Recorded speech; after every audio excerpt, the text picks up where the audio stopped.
Can I hear? I can't hear very well. Hello, hello. There I go. And then who's the caller?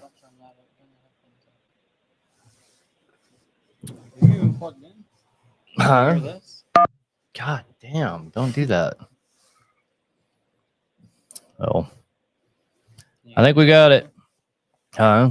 Yeah, that's way too loud. Let me. Which one's yours? This one right here. Nope. Hello, hello, hello, hello, hello, hello, hello, hello. It's none of those? Hello, hello. There it is right there. All right. And which one's the caller? Which one? Okay, so I'll turn the caller all the way up. All right. Ready already. I want to turn that one just a little bit this way. Yeah, just a little bit that way. Okay, other way, I guess. There we go. That works. That works. Maybe. Anyway, here we go. It's Hack Nation Live. I'm your host, Aaron. As always, this is a call-in show. So if you want to call in, we'll take your calls and we can see how many people we can help. Until people call in, I want to go ahead and I'll just read some comments here.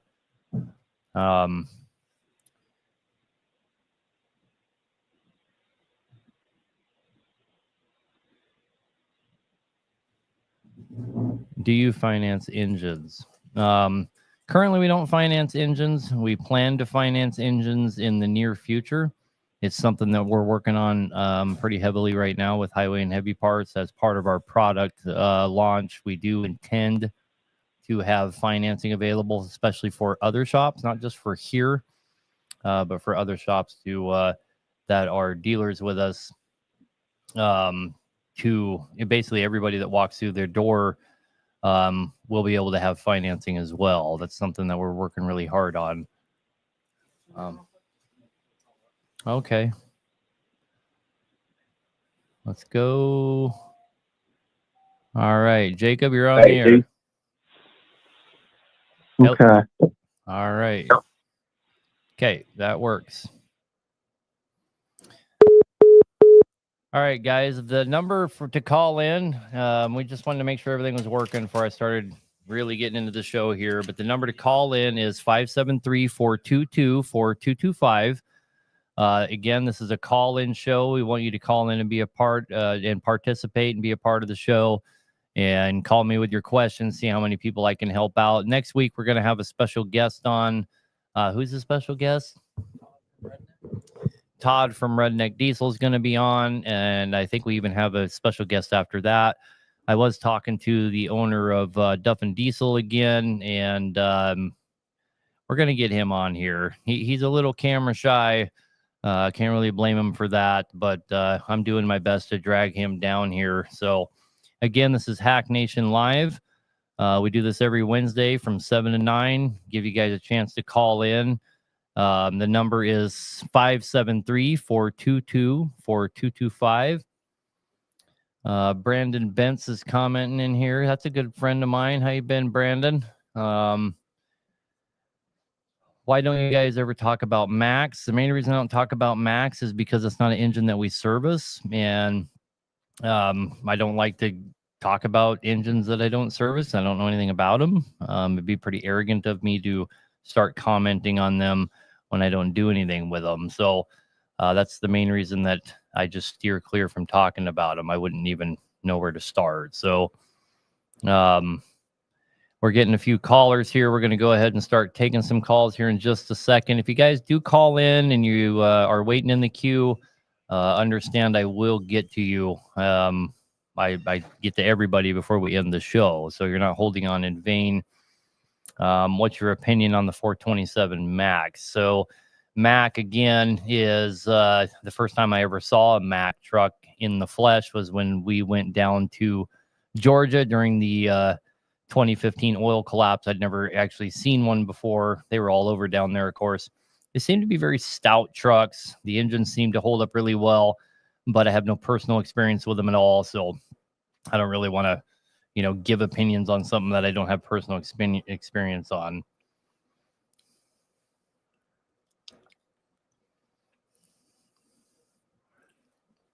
But we're going to go ahead and take a couple calls here. Again, guys, this is Hack Nation Live. I'm Aaron Bennett. The number is 573-422-4225.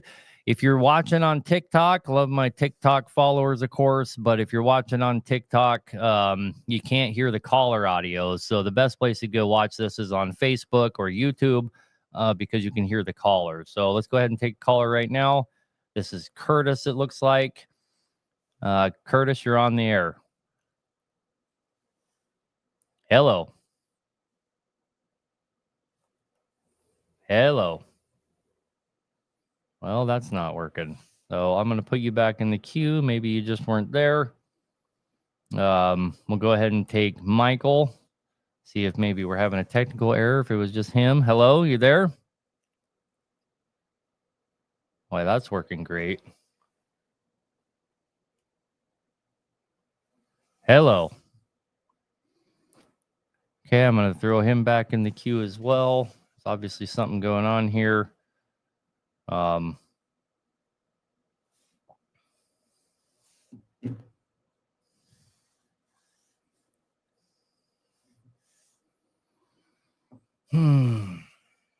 on.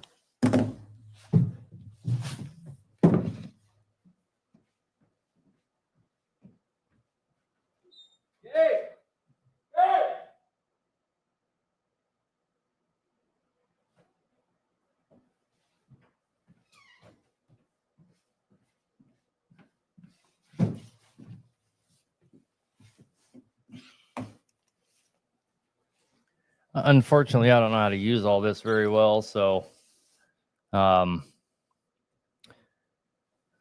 have a technical difficulty, I can't really fix it, and my son already ran off. Are you there? Hello. Hello.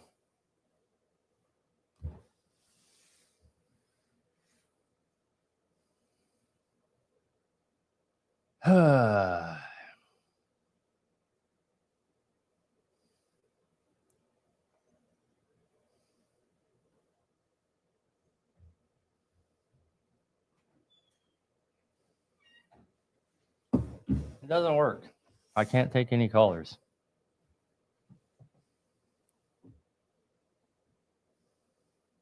Call in again?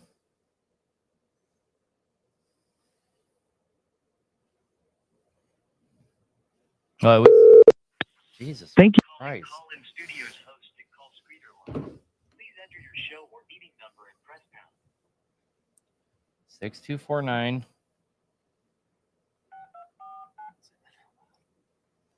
220. That was an invalid. You don't number. Press pound. Please re-enter your show or meeting number, followed by the pound key.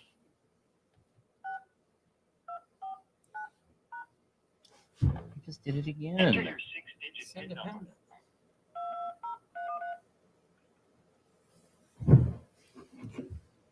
Welcome, host. You are now in the host room and can manage your caller interface. All right, let's try it now. Hello, you there?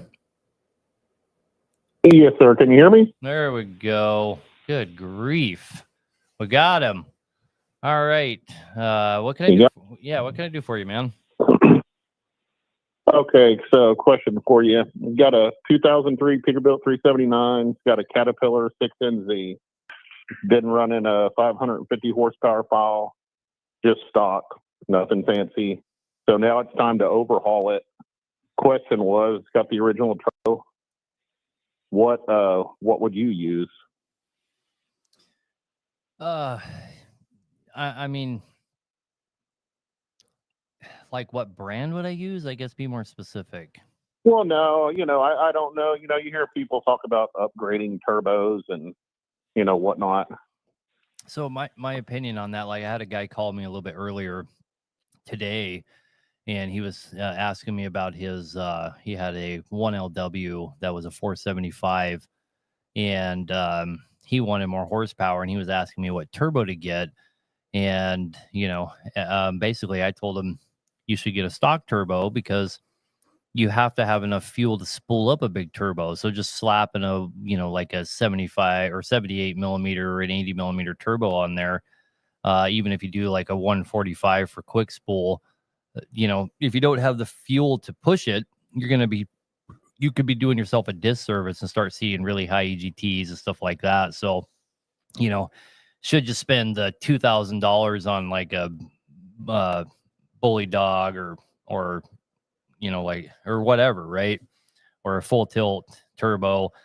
I mean, in my opinion, not really, right? How many 550s have ran around with stock, what they call a 600 capable turbo without any problems, right? Hundreds and hundreds and literally thousands of them. So is it worth the money to buy another one? Well, kind of my whole thing with that would be if I was going to start anywhere, I would start with the manifold before I worried about the turbo. Or, the guy was also asking me about doing ceramic coated pistons. I was like, well, if we're not going to do a ceramic coated manifold, there's kind of really no reason to do all that, right? You should really start with the manifold if you're going to do anything, and then kind of go from there. That's just my opinion. Yes, sir. Yeah. So I was going to go ahead and put a full tilt on it, while I had it apart. I was just curious about the turbo. I don't want to overhaul it and then use the original turbo and so much money and the turbo goes out, and does damage to the motor, so. Yeah, no, for sure. Turbos are probably one of the most overlooked thing as far as when a guy's doing a build. Guys will keep the turbo. But in your single turbo applications, your MBNs, your 6NZs and stuff like that, if you do lose a turbo, the odds of you having a catastrophic failure from it, in other words, you get some metal goes through it and takes out, you get a valve that drops on you from it. It's, you have 40-50% chance of that happening when you lose a turbo. So is it worth doing a new turbo? I think so, right?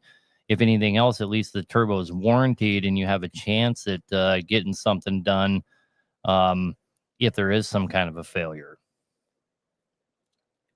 Right. And so just not knowing anything about really motors, what is a stock turbo? What, I guess brand probably doesn't, somewhat matters, but, for those of us that don't know, what is a stock turbo? Where should I go look for this? So I'm the worst guy for this kind of stuff. I can't remember people's names, let alone numbers for turbos, right?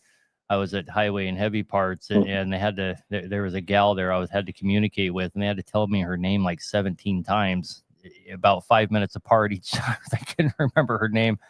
I can't. I can never remember unless it's something I use all the time. Like the main turbo we use here is a 78 millimeter 145.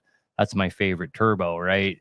So that one I remember, but I can't remember like all of your stock turbos. But what you're looking for is a 600 horsepower capable turbo, and it's probably what I would do if I was in your shoes is I would get a Garrett, right? I'm a Garrett dealer. Highway and Heavy Parts is also a Garrett dealer. That's going to be your best price point and still have a really high quality turbo. And you'd be able to get something that's 600 horsepower capable, no problem. And it will marry up and work with that full tilt manifold really well. Okay, because I was going to get a stage 2 head from Highway and Heavy Parts. I hear you talk about them all the time. It's an old truck. I think it's just time to put a brand new head on it, instead of just having it reworked. Yeah, well, we've figured out a lot. Sorry, go ahead. Well, I was going to say, so they'd be able to help me with also the, hey, I want a stock turbo Garrett, and they could tell me what I need. Beyond a doubt. Okay. Well, that was my biggest question. I just want to make sure, it's time to spend the money on it, and make sure that I'm, doing it the way I should be, without not trying to turn the truck up. Drivers are in it, but, just a good, reliable motor is what we're trying to do. Then I would just go with a Garrett stock style turbo. Just make sure you tell them, you don't just want to give them your engine serial number because, if it was like a, 435 or something, you want to let them know that it's set to a 550 now, and they'll get you some accordingly, right? Okay. All right, brother. Okay, well, that's all I got for you, sir. Yep. Have a good day, and thanks for the call. Appreciate it. Thank you. I wanted to make one more comment there about what he was saying. What we have found out is that, and kind of how our conversations go with guys that are calling in for a consultation, and we're trying to get them an accurate quote for their engine build. Is one of my main questions is how many miles are on the cylinder head, and pretty much if you tell me if it's over 700,000, we advise you not to bother sending it to the machine shop, because almost without exception they're going to want to do a valve job. And if you have a head at a machine shop and they're doing all the valves, doing new seats and all that stuff, it is most certainly going to go over the cost of a brand new aftermarket head. And it's just not worth doing. So our machine shop over there at Duffin, they kind of know in advance if it needs lapped and all that. They just junk it. We're going to get a new one, so anything pushing up against 700 and over, it's just not worth sending to the machine shop, because you're going to have to pay the machine shop for tanking it and doing the 5-point test and all that. And so your price of your new head goes up substantially. So again, guys, if you're watching on TikTok, I always appreciate you all being on there. But you hear the audio of the caller. If you're on Facebook or YouTube, the number is 573-422-4225. I'm going to go ahead and take another caller here. This is Michael Farrington. You there? Yes, sir. I'm here. All right, sir. What can we do for you? And you? Hey, buddy, I talked to you a little bit earlier about this truck losing antifreeze and giving it back to me. I have a 2018 Glider, 389 with a 2WS cat. And you just said call your show, so I was going to call you back and quiz you a little more about it. Sure. So I'll kind of let the viewers know what you're talking about there. He has an ISX Cummins that when he gets going, the coolant will basically disappear out of the tank. He'll get a low coolant light, and then when he stops and he opens it up to add coolant, it fills it back up. Ironically, I have a truck out there that does the exact same thing that we rebuilt a while back, and the owner brought it back to me, and we kind of just threw money at it. Yeah, I put a new head on it and checked all the liner heights, and we did this and we did that and the other. And this gentleman that just called, Michael here, he told me that he has done thermostat housing. You've done quite a few things, haven't you? Yes, sir. And it's a Caterpillar 2WS Cat yeah. C15. Yeah, yours is a Cat, mine's a Cummins, but they're doing the exact same thing. Yes, sir. But you have you have the same cooling package, because this is in a glider. So this has, like the 2018, 2020 type cooling package with the plastic and all that, and has the magnetic low coolant sensor. And I have a Cummins doing the exact same thing as your Cat running out there, and I never did figure out why it's doing it. So I told him to call into the show so we could talk about it on the show, and hopefully we can get a caller to call in that has experienced the same kind of problem. Again, the problem is when we're driving the truck, the coolant disappears, the low coolant light will come on, and when you stop and go ahead and try to add coolant, it fills itself back up. Thermostats have been changed on both trucks. The coolant reservoir, both trucks, has been changed. And in just about any other thing relating to it. So, Michael, we'll just have to see if we get a caller, help us both out. What do you think? Yes, sir. So we did, just so you know, we changed the air compressor, the both thermostats in it, the water pump, the coolant tank, and put all new hoses on it to make sure there wasn't nothing going on with the hoses on it.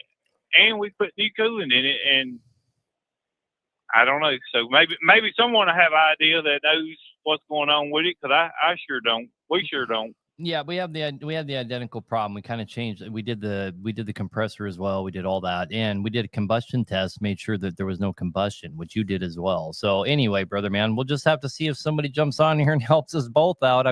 I'm probably as eager as you are, so just keep listening, and thank you for calling. Hey, thank you, man. Appreciate what y'all doing. Yep. Have a good night. Let's see if there's any comments. Well, I'm going to check the comment section really quick. One of our Cummins in our fleet's doing the exact same thing. Mine does the same thing. Lots of people saying they experience the same thing. Hopefully, we're going to find somebody that that has not just experienced it, but has figured it out. I do notice a pattern, though.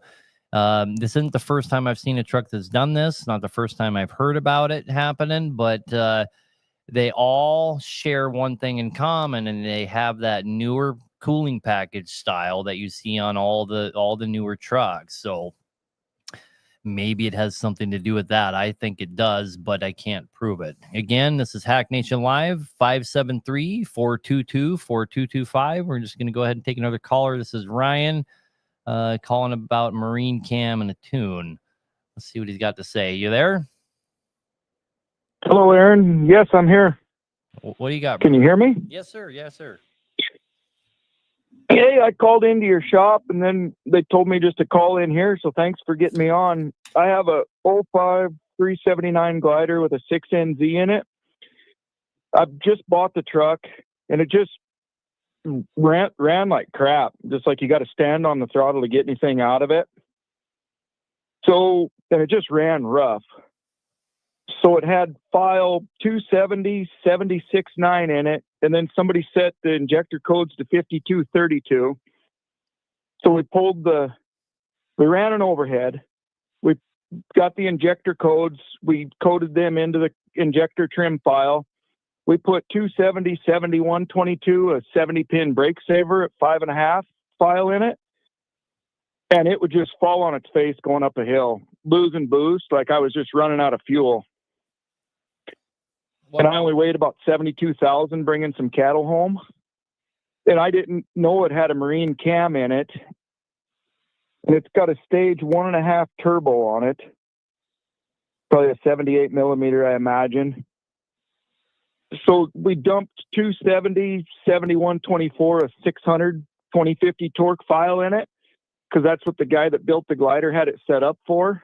Mm-hmm. And it seems happy with that, but I haven't got a load on it. Is that making sense, or can you help me out with, do I need to do something different, or? It makes sense. I will tell you one thing, that last file you put on, it's going to ruin it. Okay. It'll probably run really good for you. But you just put a big mask over whatever problem is actually going on. That thing should absolutely log with a brake saver file on it. That's your heavy haul tune for your 6NZ. And what you guys have done is taken a C16 tune and laid that over your 6NZ files. What's going on, right? Right. Yep. I can promise you one thing, that tune that you put on there is going to crack the head all over the place, and the liners. The next time you open that thing up, you're going to have to recut all the liners. It's going to walk the shit out of them. Well, we don't want to do that. I promise you. I promise you, it's going to happen. Within. Oh yeah, no, that's why I'm calling you. So you need to figure out why you're having the problem. I guess my first question would be, what was the factory rating on that 6NZ? See, they got scared and they just put a 2WS serial number. So I don't know. With all the E-log stuff, they just took the serial numbers off of it, and they just like scratched in 2WS, and it's got a 2WS serial number in the computer and everything.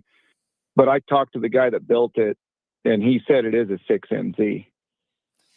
There's no difference, just so you know. Right. Yeah, no, I knew that. Yeah. So I guess what I'm asking, but I don't know. Go ahead. Sorry. It's just, it's really hard to tell. I mean, the first thing I would do is get rid of the marine cam. I'm not a believer in the marine cams at all. I know that there are guys that build engines with marine cams that know what they're doing, and they do a good job. But my contention is I will build an engine right beside them that'll walk right with theirs, or walk all over theirs for that matter, and not have a marine cam. So what's the benefit here, right? Sure. That marine cam is for an application of an engine that is supposed to run at one wide open RPM at all times, somewhere between 18 and 2200 RPMs. And you are putting it in an on-highway application that is supposed to be operating at all across the RPM range for good torque at all RPM ranges, and you're taking a cam that is built to do the exact opposite. There's a reason that a little C7 is capable of putting out close to 700 horsepower, and your C15 can't go anywhere near that. Yeah, so an industrial C7 is what I meant to say, can put out almost 700 horsepower, and an on-highway C15, which is like literally twice the size, can't go anywhere near that horsepower without it coming apart, because you have the variable. You have to have a variable torque engine. And so you're taking a marine cam and shoving it in a variable torque engine and expecting good things to happen. Okay. The first thing I would do is start by getting rid of that camshaft, put a 6NZ camshaft in it, and see if your problems magically go away. But I would take that tune out, and if your problems won't go away, you need to find somebody to put a tune in that thing that doesn't suck at it. Probably would be my guess. It's my buddy that just bought a computer, and I don't know if he's taken up the program rating. You know, I don't know, like, is there something that like is set to 0 that we need to set to 2? I've been reading a bunch of stuff, but I just don't understand it. Sure. The program number or something, or the power rating number. Well, the first thing you should do is start with a Cat factory tune that's made for that engine. That's where you should start. Once you have that, once you have that established, then you can walk it in from there, right? But if it doesn't run good with a 550 tune, there's something wrong, and it's not the tune, right? So you need to figure out what's wrong, and then worry about, how you're going to get it more horsepower. It should have plenty of horsepower at a 550, no problem. Well, that's why I'm calling you. I thought 550 would have all sorts of horsepower, but it just had a new head on it, and the guy was honest with me that I bought it from. He said he overheated it, and it just cracked the heck out of the head, so that's why he put a new head on it about 34,000 miles ago. So that's maybe why it was for sale. Maybe it's got other problems. But it doesn't use any oil. It's not pushing coolant. I would start by getting rid of that camshaft. I mean, there's probably going to be all kinds of guys that pull their hair out and swear by those camshafts, but I mean, look at what its application is, and you're doing something the exact opposite. Sure. No, that's why I was calling you. I just need somewhere to go. I just, I got my buddy telling me that's great, and then he said this file's safe, and I just don't know. Yeah, start with a factory file. 550. If you got to go to Cat to get it, go get it. They're not expensive, right? Oh, sure. Do you have a number? Just get a factory Cat file. Just take it to Peterbilt and have them flash a 550 file and just put a cam in it and start there. See if it runs good. That's what I would do. Okay. That's what I needed to know, man. Yeah, brother. If you do all that, call us back. Let us know how it went. I will. If not, I'm just going to drive it down to your place and leave it set and fix it for me. No, if you drive it here, we'd probably fix it. we'd probably figure it out in the parking lot. I'm not kidding. Jesus. Well, maybe I'll just drive down to. See, I only run this truck like 10,000 miles a year. Is that file going to be fine just on that mileage or not? If I am happy with the 600 file, or just get it out of there? Not unless you want to come see me. Okay. I'll trust you on that. Well, thanks for your info, Aaron, and I appreciate what you guys are doing. That's awesome. You take the time to do this. I know how busy you are. So thank you. All right, sir. Have a good night, man. Yeah, you too. We'll see you. Thank you. Bye. I see guys in TikTok are asking how they hear the caller.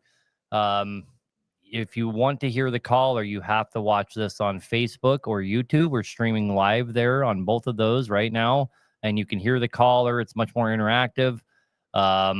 We encourage you to go over there and check it out, of course. I mean, it's not much of a show. You're just hearing me talk, right? So ByteDance doesn't allow us to integrate all this, and Meta does. So, and so does YouTube. So if you go on over to either of those platforms, you can hear the caller. I do appreciate you coming to the TikTok live, but that's really just so I can tell you to go over to Facebook. And if you want to join the show, guys, I don't really have time to look at all the questions and answer them. I mean, there's hundreds of questions coming across YouTube and Facebook and TikTok, of course. But this is a call-in show, so I gotta take the callers. We have 4 people in the queue now. Again, the number, guys, is 573-422-4225. If you want to call in and join in the show. I'm going to go ahead and take another caller right now. Hi, you're on the air. Good evening. I have an 07 MXS, okay, 16-in-1, stage 2, PDI pistons or turbos and manifold. When I'm pulling and I'm really getting boost about 42, I start getting a lot of blow-by.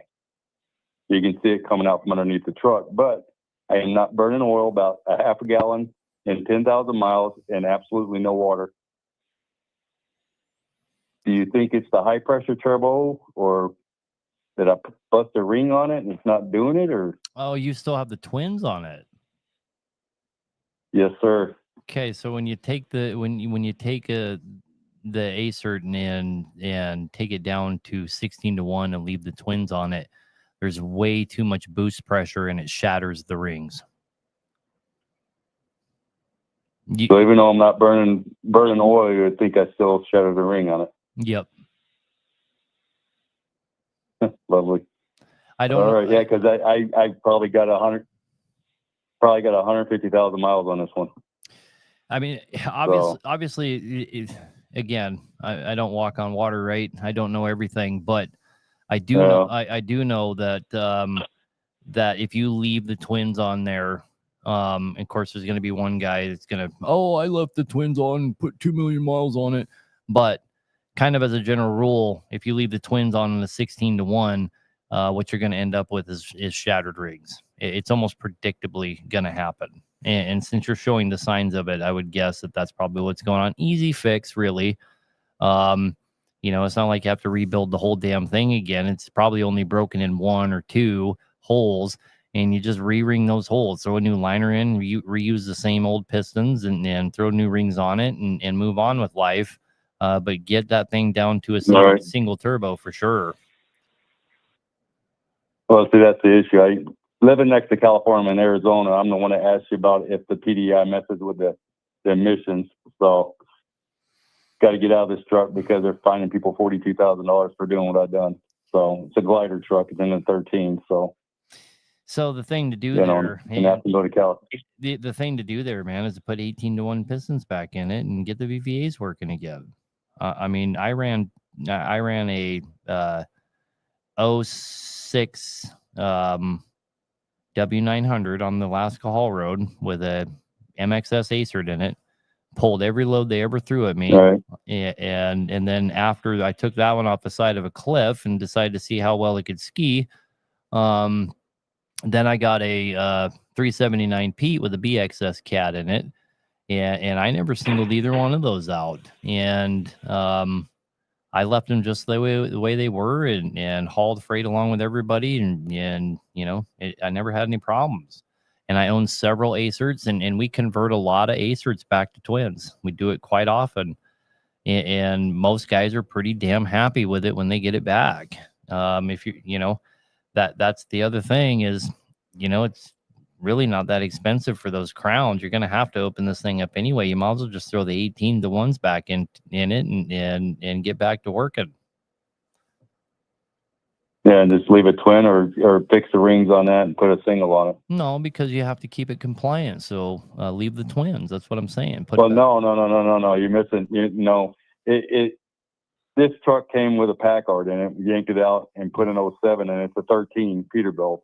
Yep. I had to go out because of California. I'm just trying to get this buy and sell this truck, but I don't want to sell it with broken rings on it. I had to go out and buy a newer truck that had emissions on it. Okay, so if you're just trying to sell it, then for sure, just re-ring what you have and break it down to a single turbo. All righty, that's good to know. I appreciate it. All right, brother, man. Good luck. Okay. All right, thank you. Bye. Again, guys, for the 200th time, if you're watching on TikTok and you want to hear the audio of the caller, you got to go to Facebook or YouTube. We are streaming live there. I better check to make sure we're still streaming live there. Yes, we are still streaming live there. So we're streaming live on Facebook and YouTube. You can hear the caller. It's a much more interactive show. We got quite a few callers, so I'm just going to keep ripping through them. One of these days, I'll just do a show with no callers, and we'll just answer questions in the live, maybe, or in the feeds. There's so many, though. I don't think I'd be able to keep up. There's probably about 3 to 4 questions a second. It's pretty crazy. Daniel, you there? Good evening, Mr. Aaron. How you doing, sir? Good, man. What can we do for you? Good. This is Daniel from Savannah. I called in a couple of shows ago. And remember, I told you about my yellow box wrench in my dash. And I took it to MAC Kenworth and in Augusta. And I got it checked out. And the computer came out with VGT, variable geometric turbo, that was bad. And the EGR valve and EGR coolant. So the whole EGR assembly went bad. And got those changed. So the truck is running good. And I think, Mr. Aaron, I believe why my truck was shutting off when I first cranked it a few seconds, it shut off. It's probably because of that the VGT, the variable geometric turbo. And I got it running now. So it's running good. And my question to you is, Mr. Aaron, what caused all these problems to go bad, or is it just because of the mileage on it, or? Well, I don't. Can you hear me? I can't hear myself. There we go. Yes, sir. I can hear you. I don't remember exactly what it was doing wrong.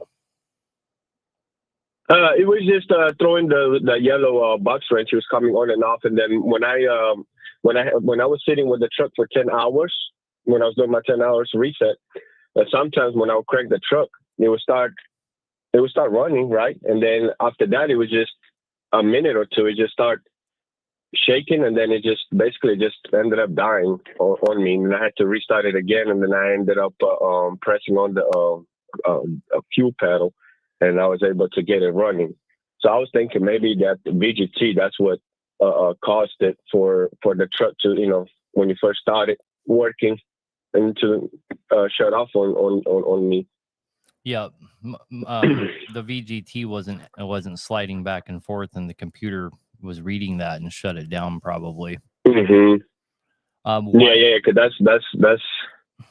So the reason yes, why that happens is because when you sit there all night and idle, you're basically not keeping up the operating temperature, right? And okay, yes, sir. What'll end up happening is a couple different things. You were probably wet stacking and filled it full of diesel fuel. Mm-hmm. Okay. Now, Mr. Aaron, my next question to you, sir, is once I got this replaced, this VGT, do you know by any chance, like, what's the likely the turbo is going to go down on me again, or can I prevent this, or should I stack some more money and probably just get a new turbo for this Cummins, or I'm big in preventing maintenance. Okay, so I don't want to be caught by surprise. The number one thing, listen up, Cummins owners, the number one thing you can do for the longevity of your VGT turbo, if you are tired of buying new VGT turbos all the goddamn time because they're $6,000 or whatever they are, the number one thing you can do to preserve the life of that VGT turbo is to take your EGR system off and have it cleaned. If a guy is willing to have that EGR system cleaned on that thing every 100,000 miles or so, the odds of you losing your VGT turbo go down dramatically. Oh, so they are related. So the EGR and the VGT, they are related then, huh? Only in the fact that your EGR is causing a lot more carbon. And so what happens is your VGT turbos get carboned up really bad, and then they don't want to slide anymore. And then you're stuck either buying an actuator, or most of the time you're actually buying the short turbo. Okay. Well, thank you, Mr. Aaron. That's eye-opening right there. See, I didn't know all this. I'm new to owner operate. I'm learning as I'm watching your videos. So that's really awesome. And then I also changed my coolant housing where the coolant sits in the coolant bottle. I changed it because I asked them. I was like, "Hey, can we just change the sensor?" And they was like, "No, it's because it has a valve. It's called the floating valve." They told me about, and it says that it was speaking for some reason. They couldn't tell me why it was speaking, but it was speaking. So they said they had to change the coolant bottle. But all this costed me around $13,000, Mr. Aaron. Quite expensive. Are you talking about your sensor? Your coolant No, sensor? the coolant bottle. That's what they told me. The coolant inside the coolant bottle, there's a valve. I guess opens and closes. Because I asked them, I was like, "Hey," because I was trying to save some money, and they was like, "It's not the sensor. It's like a valve inside that coolant bottle." And they told me that's what it was speaking. It was going bad. So I ended up just changing the whole coolant bottle. So I guess they got me, Mr. Aaron, didn't they? No comment, brother. Yeah, and I did that, and I also did a flush to it because this Cummins, the X15 Cummins, I found out that they don't come with a coolant filter. Yeah, but so I told them also let's just do a flush as well. You don't need a coolant filter because really a coolant filter is just a coolant additive system. It's not really filtering the coolant.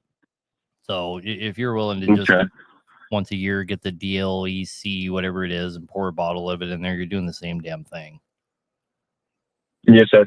And from watching your shows today, Mr. Aaron, yesterday actually I did a PM on my truck as well, and I bought that under my hood sample kit, the bottle from Amazon, like you told me, like you told us, and to see what's also going inside with the engine. So I did it, and I just shipped it out today. So I guess I read from the instruction about 2-3 days, call them back and see what's the status with it. I'm pretty excited, and I'll let you know what's going on with it as well internally. Really simple product to use, huh?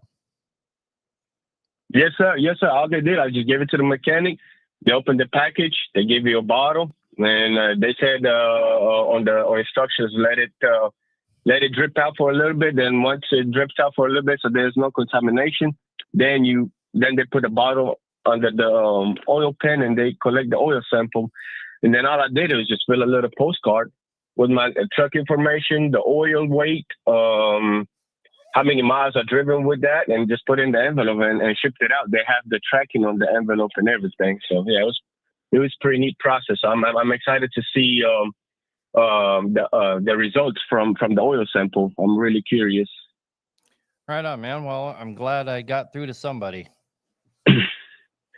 Yes, sir. Mr. Aaron, one more question. I'm sorry. I know there's other phone calls that's waiting. My next question to you is, I saw your videos. You were talking about carbon, right? The build of carbon. And you were saying that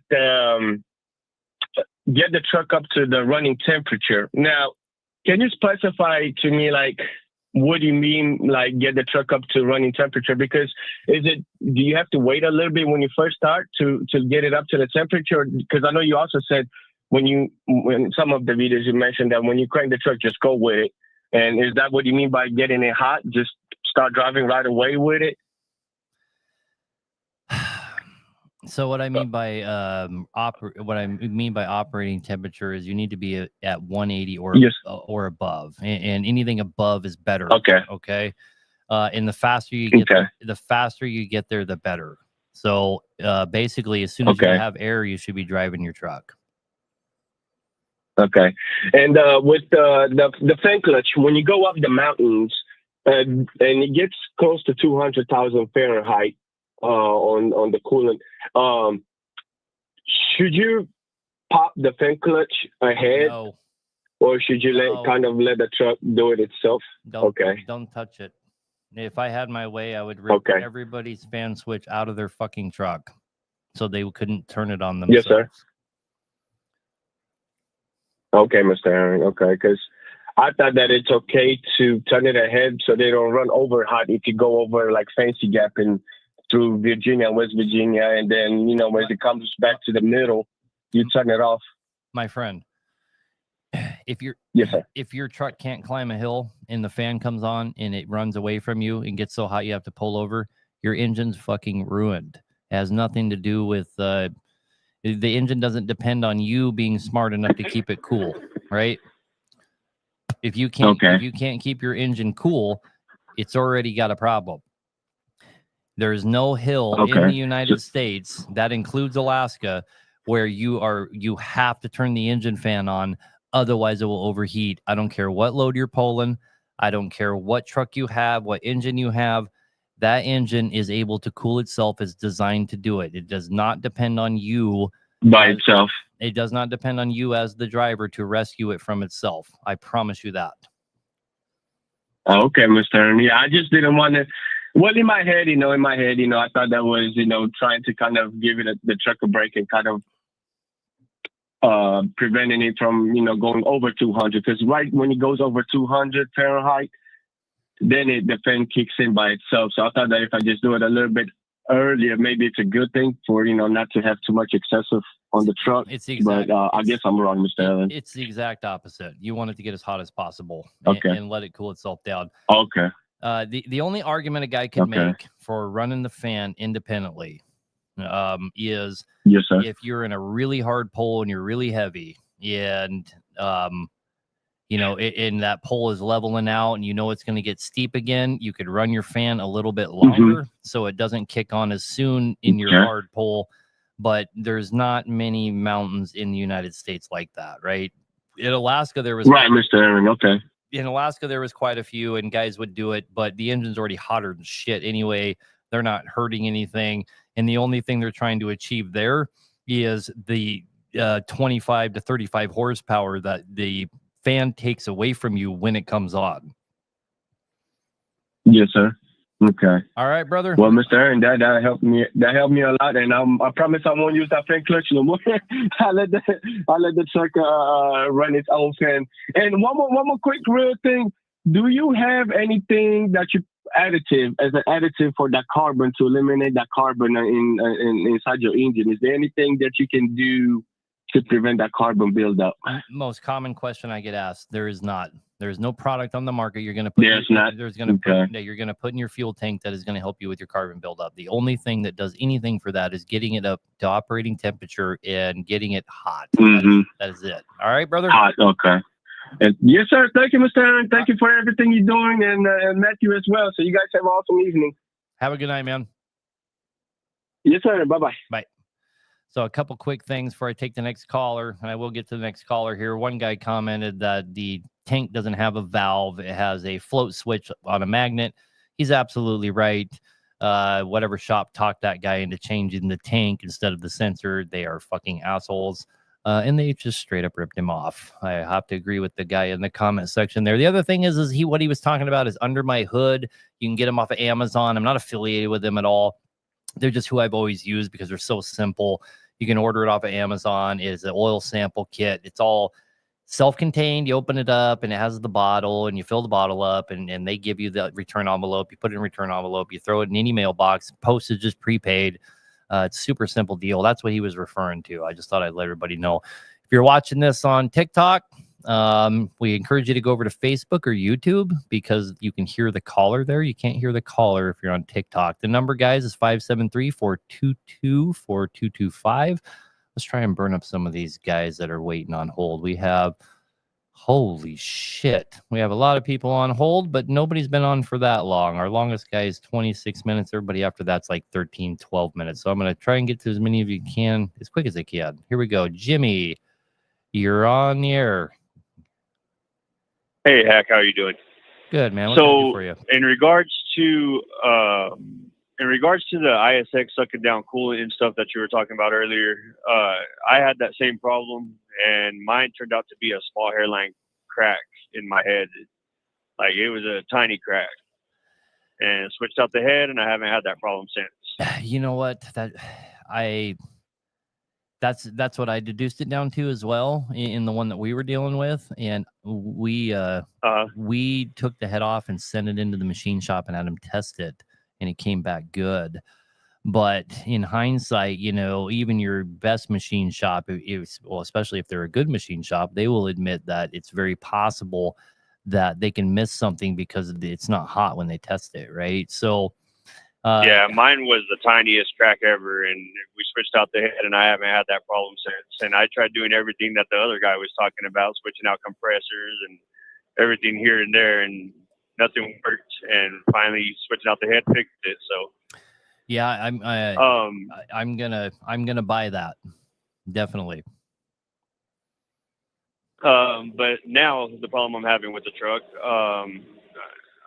when the truck goes into boost, it's throwing on that little check engine light with a wrench in it, and I'm hearing a lot of air escaping. I've checked everywhere.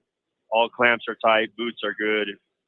I really don't think I'm losing power. I don't feel like it's losing power, but just kind of annoying that keeps popping up and throwing a code, but it doesn't last long enough for me to pull over and check to see what the code is, unless I hook up a computer, which I haven't done yet.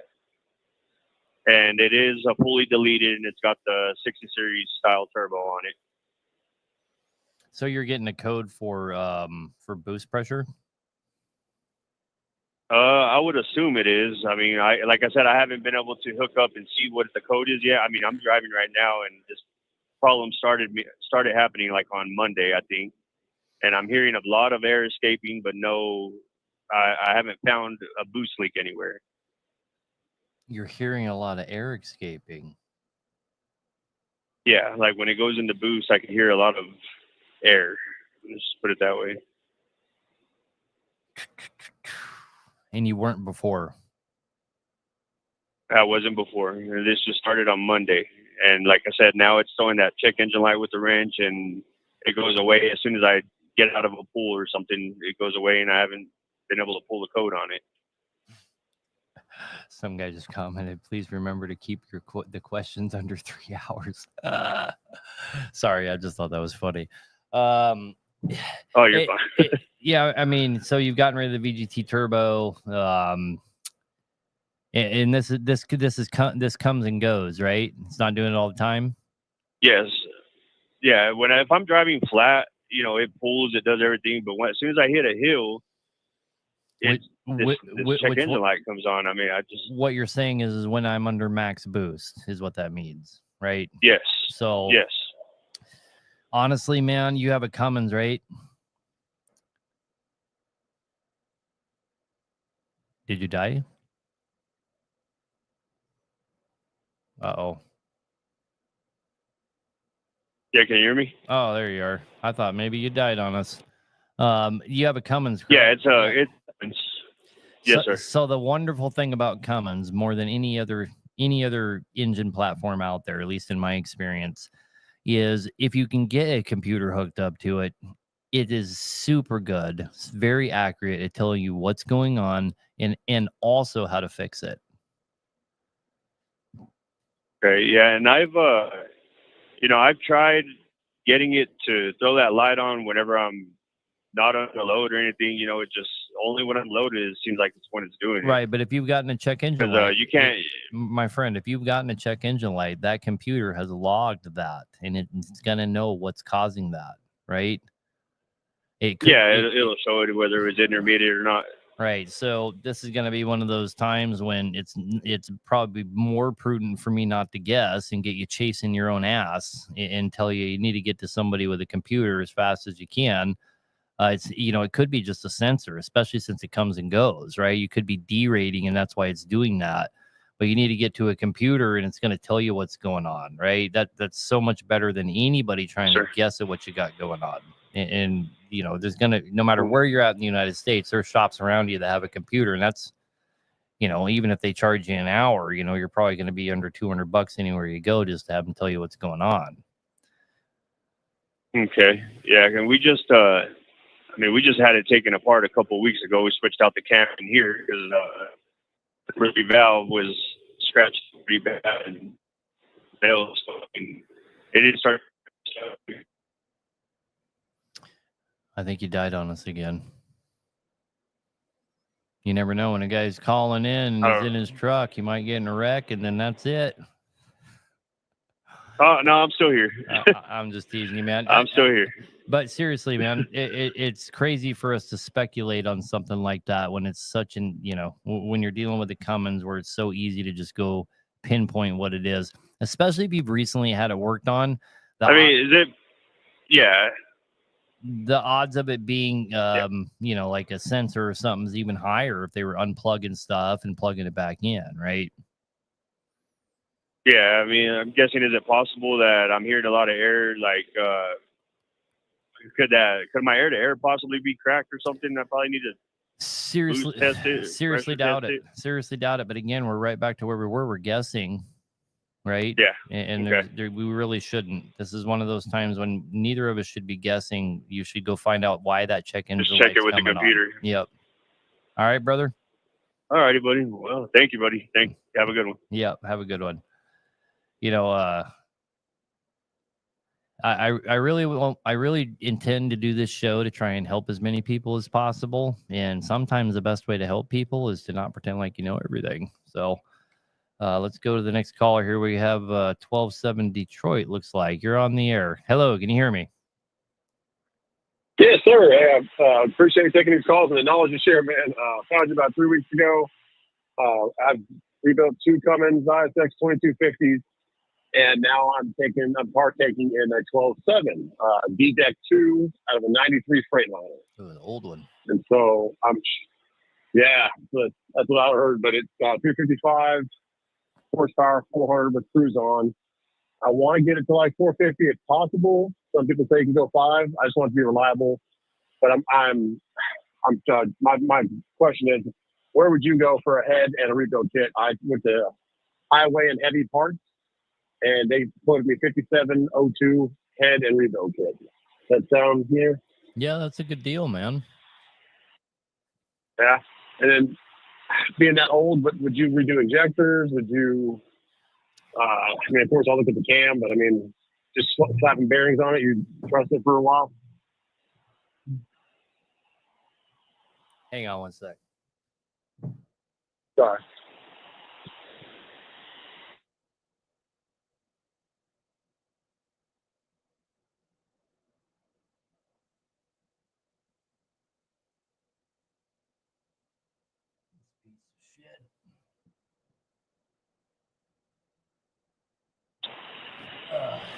Good grief. TikTok's so ridiculous. So first of all, man, first thing I would recommend is, you know, if you're not having injector problems when you guys started to go together, that would be the last thing I would look at doing, because every injector you're going to find for that, no matter who you buy it from, has been it's been remanned 20 times. That engine is incredibly old. It's like 25 years old, 26 years old. So any injector out there has been remanned a bunch of times. The odds of you getting a good one are higher than the old ones being bad, right? So, but I'm not saying don't get injectors, but what I'm trying to say is if you're looking at your budget for the price of those injectors, you could probably be looking at an oil cooler, oil pump, water pump, and dampener. And go after the heartbeat of that engine rather than something that anybody can change anywhere in the United States without a problem. I would focus in on the things that aren't the case, like your oil cooler, oil pump, water pump, dampener. I would be putting new, you should be putting a new check valve and pressure relief valve on that old 12.7 as well, and just focus in on that. I do want to make one more little comment though. As far as the horsepower rating on that, don't listen to the motherfuckers telling you that you can turn that thing up. The D-Deck 2, the D-Deck 2 does not have oilers like your later ones do, and you're gonna smoke that thing. Okay, so get nice and hot, huh? Well, it doesn't have. It doesn't. That engine doesn't have cooling jets because they were never meant to. When I did my last Cummins, those little plastic and metal pieces you push underneath the liners, those can just shoot the oil underneath into the pistons. Right, exactly. The D-Deck 2 doesn't have that. That's right. That's right. So it was never designed to have horsepower like that. So unless you want to be in that thing again in a short amount of time, don't be fucking around. So don't even tune it up to 450. Just leave it where it was. I would leave it alone. I ain't kidding. I would leave it alone. Because I got a good friend of mine is Tim Gentry up there in Tennessee, and he's one of the guys saying, "Tune that thing up." I'm like, I don't know, man. I'm not saying you can't. He certainly could, but you're gonna be in it again. We'll be back into it. And then one more question to get you on the next guy. Doing these 2250s too that I've done over the last 5 years. Do you have to cut liners? Like, I haven't seen anybody cut liners on the 12.7. You got to cut them and shim them, or is it not like that? You got to measure them, right? And if they're in spec, roll with it. It's not a rule of thumb. You don't have to cut the 60 series Detroits, right? Unless they need it. And I would just do it if you need it. Okay. And it might just be one of them. It doesn't have to do all at the same time. Sure, but if you're gonna, one of them drop. I mean, for me, if I'm gonna do one, I'm gonna do them all. I'm either gonna do them or I'm not. Yeah. And does the kit come with shims? Or you just buy that separately? No, you buy that from the aftermarket. You buy that separately, but you can get them from the same place for astronomically cheaper than OEM. The same place you're looking at all that other stuff. Okay. Highway and Heavy Parts is gonna have every single thing for that engine. Yeah, I've heard good things about them. You would use them over like ACL diesel or TDI or something like that? They're the only people I use. Okay, I didn't know that. Sorry, I've only been watching it about 3 weeks. So somebody else recommended them. So here, appreciate it, man. I don't want to hold up your time. You're good, man. Yeah, go ahead. I'll make a further comment on that. Are you still going to be listening after you hang up? Yeah, I'm going to be listening. I'm going to take this all to heart too. But yeah, I just wanted to know kind of what to look for, any special tools I'm going to need. I'm doing this at my own personal shop in like kind of my garage. So I know I've seen Polar tools for the seals. I don't know if anything I especially need that I won't be able to get just around that town. Nah. I should order. Nah. No. Okay. Everything's pretty easy to get to. All righty, man. Appreciate your show so much, and I'll come back to you next time when I got it apart if I have any more questions. Yep. Have a good night, man. You too, man. So as far as who I use for parts, here's kind of how it works, guys. You know, I've been talking on, social media for quite some time, that you have a much higher chance of getting your stuff warranted aftermarket versus OEM. And that is statistically true. But here's an appalling fact. Even with aftermarket, if you're an end user and you're dealing directly with the aftermarket supplier, let's say Interstate McBee or PAI or IEPD, you pick, right? You pick. Your odds of getting a warranty honored from aftermarket is somewhere between 3 and 5%. 3 and 5%. So it's better to go through somebody like Highway and Heavy Parts, who isn't the manufacturer, and they do millions of dollars in parts a year with people like PAI and Interstate McBee. And when you have a problem dealing with someone like them, the odds of you getting a warranty honored is dramatically, astronomically higher than if you had went direct with, say, PAI or Interstate McBee or something like that. So that's why I tell people, I mean, I'm sure you guys can imagine that I've been approached by engine parts manufacturers before to be a dealer multiple times, obviously. And I continue to just keep buying from Highway and Heavy Parts because my odds of getting a warranty honored are, unfathomably larger than if I had went direct. So that's kind of my reasoning there. And of course, you also have an awesome team over there that just kind of takes care of you up front as well as in the back end. But let's go ahead and take another caller here. Hello. Hello. Uh-oh. Hello. All right, I'm going to return this one to the queue. He has a really interesting question I want to answer. I'll come back to him. Let's take another caller here. Hi, this is Taylor. You're on the air. Hey, Aaron. How are you? Thank you for taking my call. I just had a super quick question. Of the mechanically injected diesels, there's pretty much two main camps. You have the big cam Cummins, and then you have the B model Cat. In your professional opinion, which one would you be more apt to have making you money versus which one you wouldn't? And if you could talk about things like, parts availability, ease and cost of rebuilding. And the reason I'm asking is I'm pretty much sold on I'm about to become a new owner operator, and I want to stick with mechanical injection just because for me personally, it's just a lot simpler to diagnose these things. But if you could just comment like B model Cat versus Big Cam Cummins, just kind of some insight between those two engines. Sure, man, no problem. So you're, I mean, for me, I'll just personally first say what I would do. I would not. I have owned a Big Cam Cummins and a model Kenworth, so I did own one, and I have owned several B models. First off, right out the gate, the B model will eat your fucking Big Cam for breakfast. I don't care what you do to that Big Cam. The B model will eat it for breakfast. It's a much more powerful platform. It's a much bigger liter engine, and it will. Well, I daily drive a VE Cummins, a 12-valve Cummins with the VE pump. So I'm not really prone on the speed side of things. I just want to get there and and make money. But I understand completely. Well, so they both have a reputation as being very reliable engines and having extreme longevity. Okay, so you can't really compare the two too much there. Your Big Cam is a tried and true platform.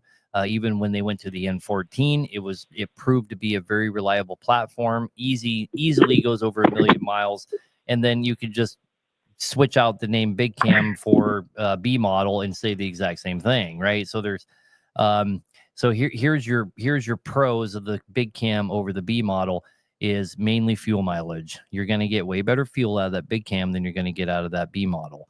But on the inverse, like I said in the beginning, that B model will walk all over that Big Cam. So I guess it would come down to application because they're pretty equally reliable. Is what am I going to be doing with this? If I'm going to be, doing something that doesn't require horsepower, I'm not climbing any hills. I'm hauling 80,000 all the time. And I don't mind dealing with whatever, then the Big Cam's probably the better choice, honestly. I wouldn't want to drive one if I had a choice between that and a B model because I never really gave a shit about my fuel mileage. I always cared more about hammering down, Yes, sir. I understand. Well, from my perspective, the biggest thing I've encountered is parts availability and ease of access to aftermarket parts. And two, if you just do a general price search, the Big Cam is a lot more affordable. I mean, I think a platinum overhaul kit for B model is what, $8,000 or something versus a bit, about half the price for Big Cam. It's not half the price. Okay. But as far as parts availability goes, if you go aftermarket, both parts availability on both of those is equal. There's really not anything you can't get for both of those. That goes all the way down to the hard fuel lines, your pass-throughs, your tappets, your guides, your push rods, every damn thing you can think of for both of those engines is made by aftermarket and readily available. I build both those engines all the damn time, and I have zero issue with either one of them getting any part that you can possibly think of for both of them brand new. You are correct. Now, what about hang on? What about the fuel pump? Hang on. Oh, sorry. Your Big Cam is cheaper, and it's cheaper all around. And, let's talk about the fuel pump. Astronomically cheaper, right? So if you're just looking for an engine that, as it has problems, is the Big Cam a better option if financing is the bottom line? Fucking A, absolutely. I mean, you're 12, 14 grand just into the goddamn pump on the B model, right? If you grenade one, getting a rebuild's going to cost you $3,000 or $4,000. Well, you can buy 5 fucking Big Cam pumps for that, right? So, but your Big Cam's more problematic. Its fuel system is more problematic. It's more prone to having issues. So you're going to have a trade-off either way you go. So for me, it's going to be the B model 100% of the time. Yeah, I mean, when we're talking apples to apples here on price difference for parts, I mean, we're talking like maybe $1,500 difference, with the in-frame kit, head and all that. So, that's it's not a big enough factor for me to be like, well, that's my decision maker right there. You know what I mean? Yes, sir. And can you, this will be my last question. I'm sure you got other callers, but I've tried to ask people this, including diesel mechanics, and it's hard to even get those types of Cro-Magnons to, communicate efficiently in any way. Can you briefly explain what a CPL is of the big cam series? You got 1, 2, 3, and 4, but it'll be like CPL 825. Is that more or less just like intrinsic horsepower ratings, like timing setups and stuff like that? Can you just briefly discuss like what CPL, what in the critical parts list, what does that exactly mean? The critical parts list is what it was built with when it was originally designed. So you have your critical parts list, but it has nothing to do with the timing. Your timing code is like your JV and EV and that different designation there. That's your timing code. Okay, so if I were to get an engine and it's like CPL 625, parts in that engine, internals and whatnot, do they cross transfer with other CPLs? Is my question. No, that's the whole point. Okay, so say I get a CPL 625, I need to make sure that I order parts for a CPL 625. Yep, if you have a good parts person on the other end of the phone, they're going to want to know what that CPL is before they sell you anything at all. Same thing with the B model. Okay, yes, sir. The B model has like 8 different variants that it could possibly be. Yes, sir. Okay, yes, sir. All right. Well, good deal. I appreciate the explanation, and I'll mule it over some. So thank you, Mr. Aaron. Yep. Have a good night, man. Good luck. Yes, sir. Oh no. I hung up on myself. I'm such an idiot. Now I got to figure out how to do this again. Okay. Sorry, guys. Hang on. I'll get right back to you. I just got to call in the show again. 791. I'm so dumb. I hung up on myself. Thank you for calling Call-In Studios host and call screener line. Please enter your show or meeting number and press pound. Give me 1 sec. We'll be right back up. Enter your 6-digit PIN number.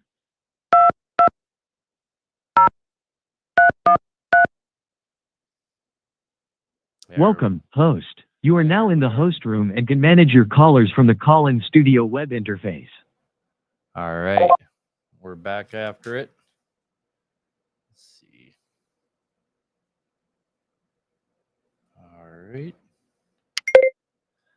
All right. We're back. Let's take another caller, see if I did it correctly without Jacob here to rescue me. All right. You're definitely there. Hello. Hello.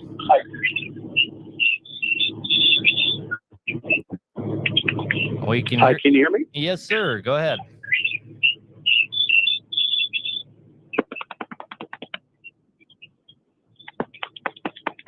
I've already taken your call once and then put you back. Can you hear me? Yeah, I can hear you, man. Hello.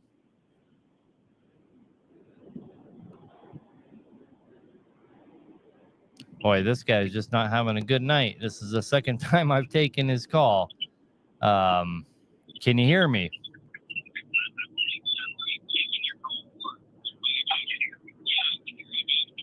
I can hear me in the background. Does that count? Yes. My question was regarding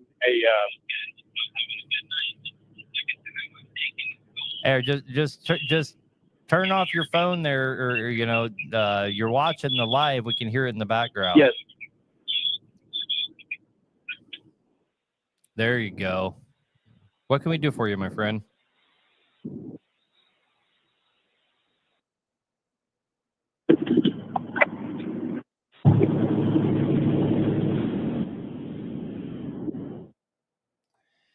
All right. Well, that gentleman's having a lot of issues, but his question was, he put it into the comments, was, should he buy a cat reman or should he rebuild what he has? Okay.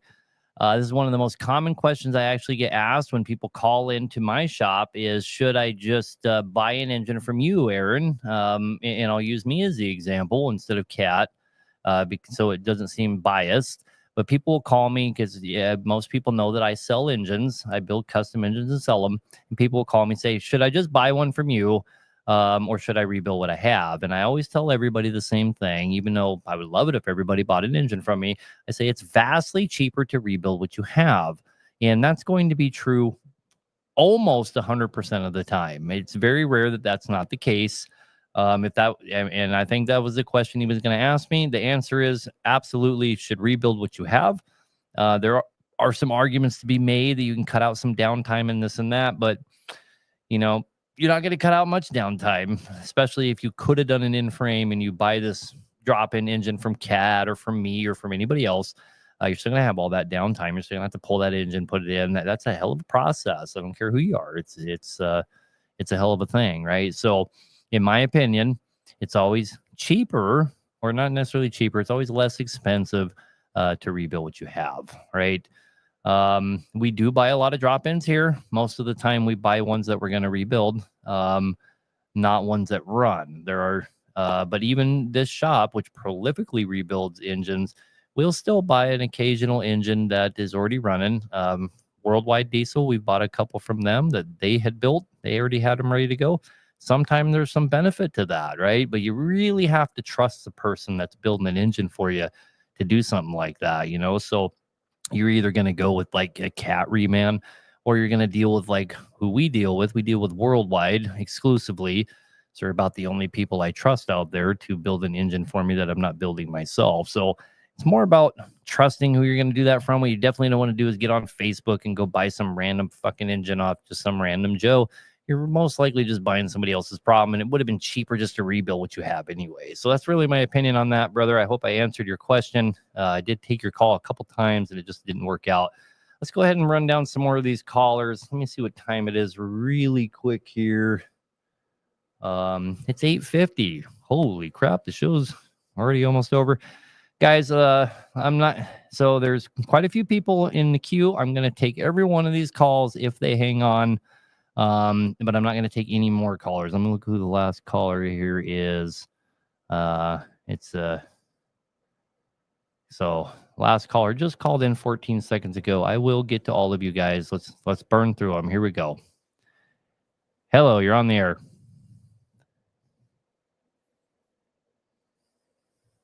Hello. Hello. Hello. Hey, how you doing? Good, man. What can we do for you? So I have a Cat C15 6NZ, and I got the fuel filter, the gauge, right? It's all of a sudden it started really reading 20 in the vacuum. I replaced the filters. I ran it. It went down to like 10. Ran it, got to my destination. So my brother owns the shop anyway. I removed the fuel lines to the primary filter bays, blew in them, blew off the one that tees off from the filter base to the firewall, took it off, blew them on, and then connected everything back together, pressured up the fuel system, and started the truck up, ran for about a minute, and then died. And that gauge stays all the way up now. It's like all the way at 30, it's actually past 30. And hello? I'm listening. Hello? I'm here. I'm listening.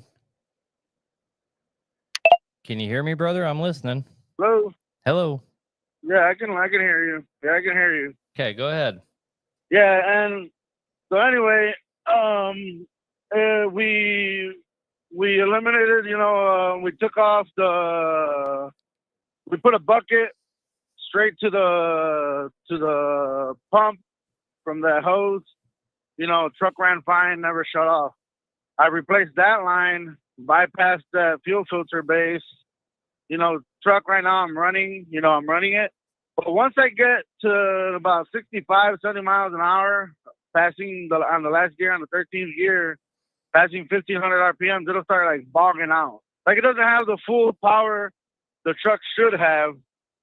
And that gauge, you know, I thought it read off of that little hose that goes through the firewall, but is that read ECM wise, or you think I got a air bubble in the system somewhere on the other hoses? Or maybe you've had this happen before? Well, there's a whole process to figure out what your problem is, right? And without doing that, I'm just like super guessing, right? You could be dealing with a collapsed fuel line. You have your check valve for your returns and your supply that come from your fuel tanks. There's usually a I did all of that. I seen your rules. Have you changed your check return and supply line check valves? I didn't change them. I took them off. Like I saw a little short reel on YouTube of yours. I took them off, took it apart, cleaned it up real good. Basically how you said on there, both of them, the one that's on the side and the one that's on the back side. Also, another thing I did do was I took off all the fuel lines from the splitter valve in between both tanks. I blew in them all. You know, I thought maybe I had some sort of trash or something in the line that maybe I can just either blow back into the tanks or blow it past that line that I took from the filter base. And I mean, it got better. That gauge, you know, like I said, it's still all the way up. Like, which means that's a vacuum, right? It only reads. It's a restriction gauge. It tells you how much restriction you have. The restriction gauge. So, okay. For some reason you're catching some kind of restriction. It's kind of the opposite of what you're kind of like trying to deduce down is like maybe you're catching air, right? So try this one, okay? And I have seen this happen actually quite a bit. Might surprise you. Your fuel tanks have a breather tube on the fuel tank itself, okay? And if that is clogged on either one of those for any reason at all, it will cause exactly what is happening to you because that tank has to breathe. And if that tank won't breathe, it will drop down X amount of fuel until it's trying so hard to get some air to replace the volume of fuel you're sucking out of it. It will cause massive restriction on the entire fuel system. All right. I have a question following that. The one, the passenger side tank has a breather hose, you know, normal little nipple with the hose. And on the driver's side tank, it has a breather hose, and then it also has a little line. I mean, I'm talking probably like a quarter of an eighth line, or one eighth line that goes up towards the tab. What? No, I mean, I've never seen no it. clue. I trace it out and see where it goes. Yeah, I mean, it doesn't sound right to me. See where it goes. But you know, I would try to blow out your breathers on your tanks, and then from there, man, you need to get an in-line sight glass to see what kind of air volume you're putting through your fuel system. Okay. If you need to purchase one, you can go to Apex Diesel Tools, and they sell them. Apex Diesel Tools. Yep. That's alrighty. All right, brother, man. Good luck with that one. Alrighty. Yeah. All right, man. Appreciate it. Yep. I'll give you a call on the next one and see if I figure it out. Yeah, I would replace those check valves anyway, though. Okay, replace those check valves. And lean hard towards having a restriction rather than like instead of I'm getting air, I'm actually not getting any air. You know what I mean? Yeah. All right, brother. Good luck. Yeah.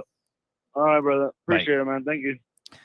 Okay, again, we're just going to shoot through these callers, see if we can get to everybody. You're on the air. Hello.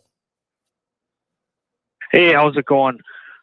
Good, brother. Wondering if you got some good info on a 2007 Peterbilt 386. It's got 1.2 million miles on it. I personally have never touched it, and I don't know if the previous owner touched it at all.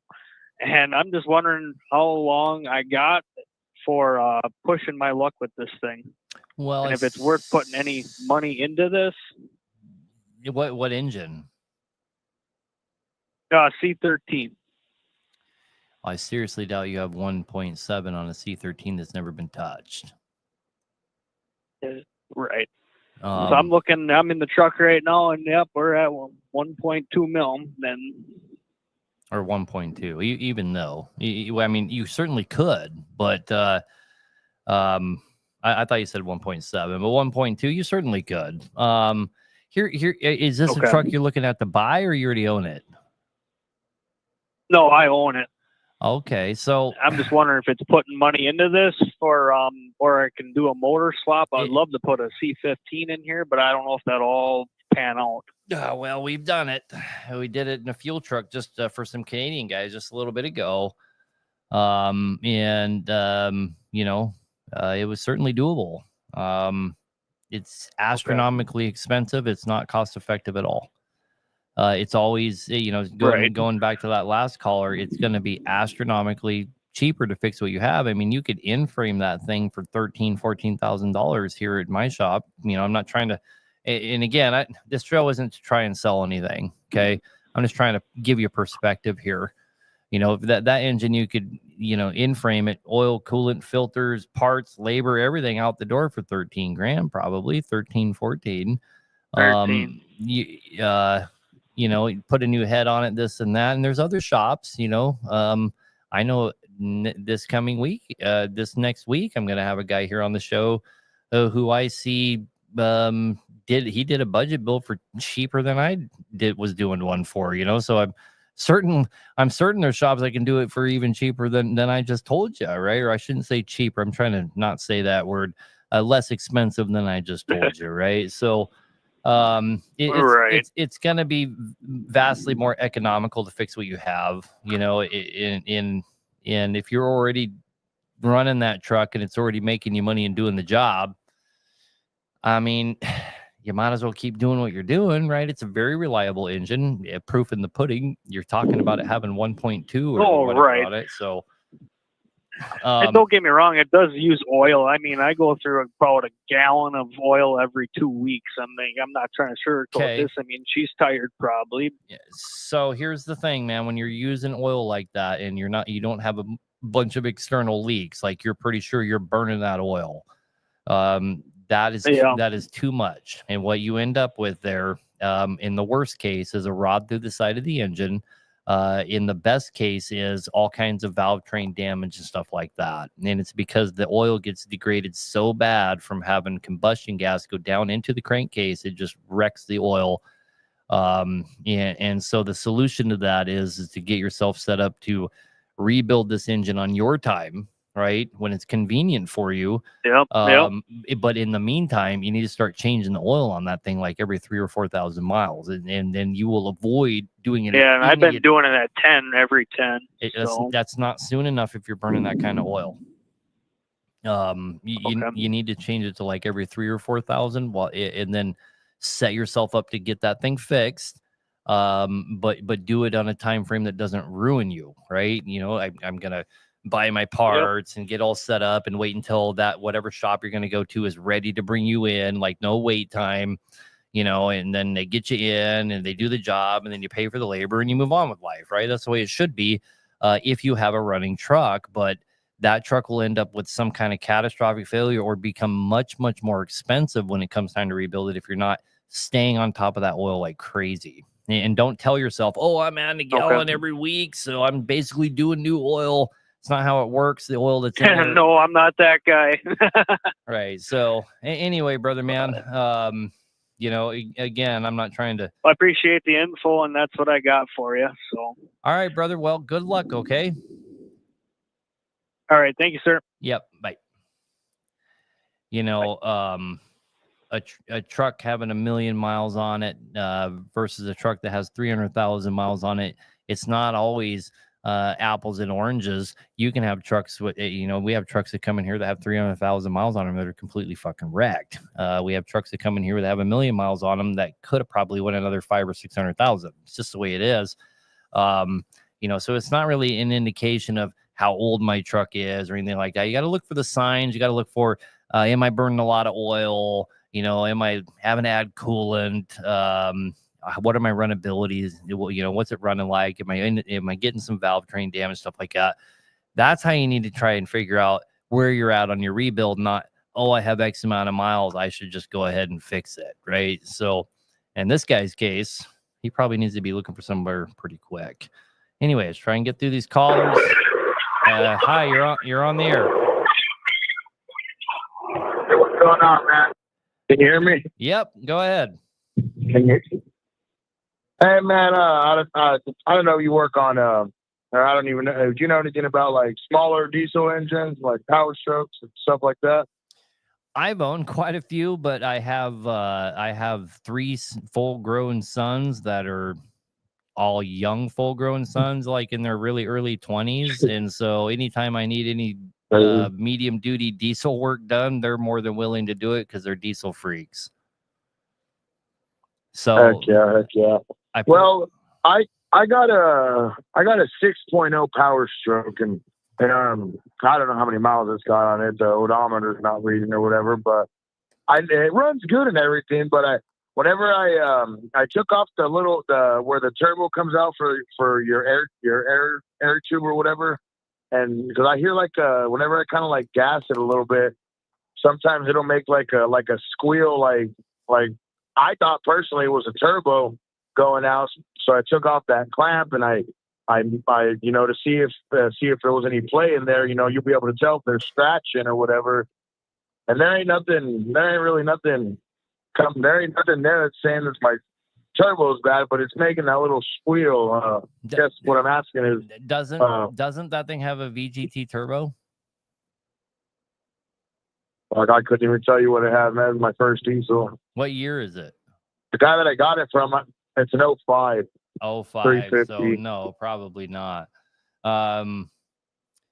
Checking the comments in Facebook and YouTube here. I know there's all kinds of medium duty Ford Power Stroke gurus out there. I'm not him for sure, right? I've owned lots of diesel pickups, but I've never worked on any of them. So we do a lot. We do medium duty diesels, but they're always industrial application. We've done quite a few 5.9s and stuff like that, that were in like sprayers and choppers and whatever it might be. But an on highway application, I have zero experience and probably shouldn't be giving anybody any advice. All right, now that's fine. If you see my son, either one of my sons on the show in the future, which they come on here quite often, they were supposed to be on here tonight. They could answer any of your questions like that. They're pretty sharp on all them medium duty engines. All right, then. Well, I'll keep an eye out for them then and give you a call back whenever they are. All right, brother, man. Sounds good. I'll let you keep on going through the calls, man. I appreciate it. Yep. Good luck. Okay. Out here from Kansas. Good. Have a good one. Yep. Bye. Bye. Yeah, I'm not that guy, guys. I'm not that the Ford Power Stroke. I have owned a Power Stroke. I've owned I've owned the 5.9 Cummins, and I owned what's the other one? I can't even remember. I've owned all the diesel trucks.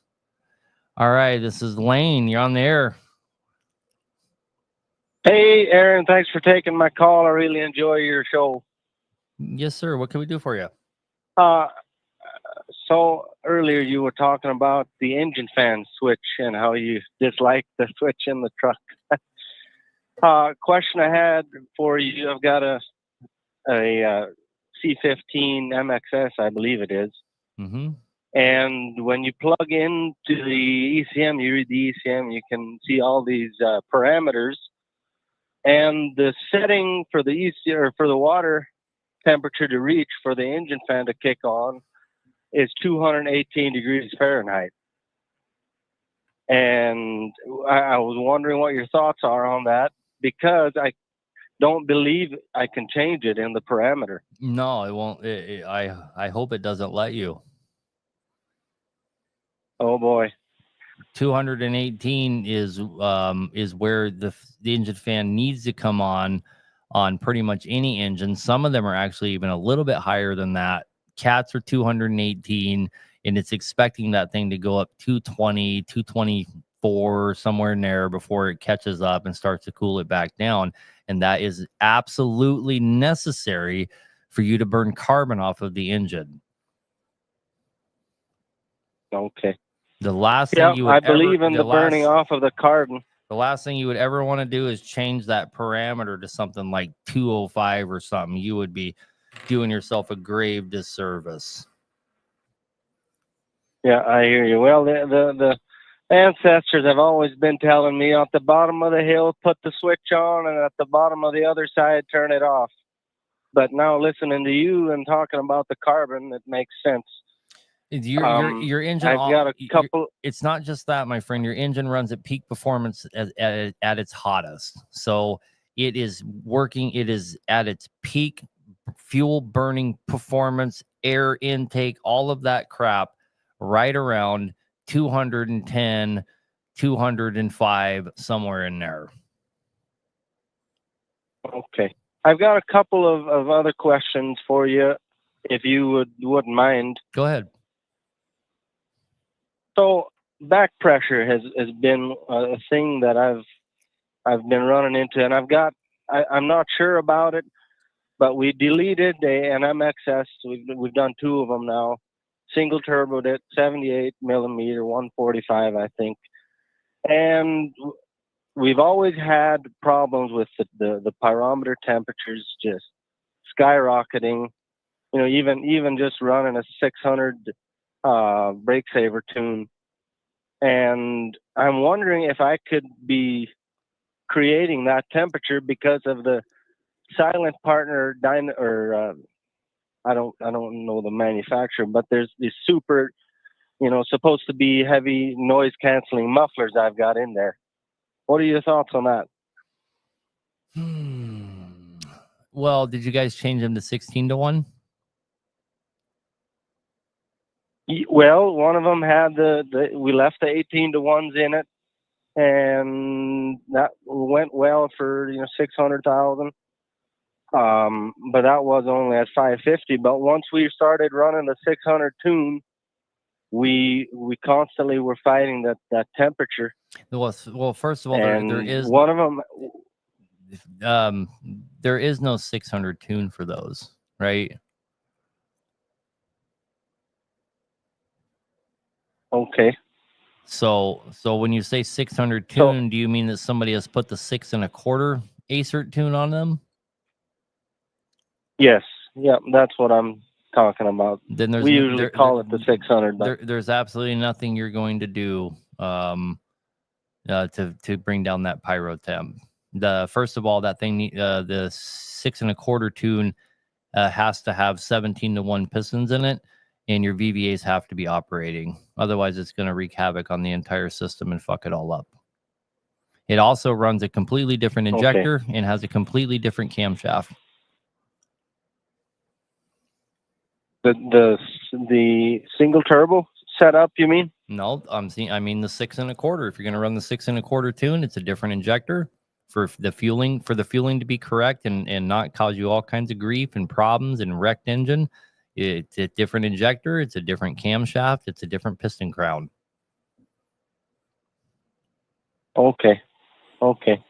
One more question I've got is, my friend, he put in the 16-1 pistons, IPD, and he stayed with his twin turbos, and he's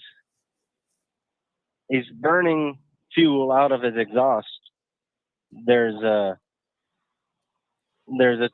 only time it changes is when the motor heats up. It doesn't do it anymore. But any time he is running the truck and it's still cool, he'll have a sputter, and he's burning fuel. He'll have fuel in his intake, where the manifold is there, not an intake, but you can see fuel actually laying in there, and he's not burning any oil, no problems at all as far as that goes, or the motor side goes, but he's burning that fuel, and they can't figure out what to do and how to approach this even. Well, it's wet stacking is what it's doing, right? And that is almost exclusively caused from the engine not being up to operating temperature. The other cause could be the fact that he has a twin turbo setup on a 16-to-1 piston setup, and there's not enough compression ratio there for the turbos to spool up properly, right? So if it's happening under load, that could be the problem. But if it's just when he's sitting around and then it kind of goes away when he's taken off, it is purely, simply 100% because the engine is not being kept warm. Okay. So when the engine is warm, is that expansion or contraction?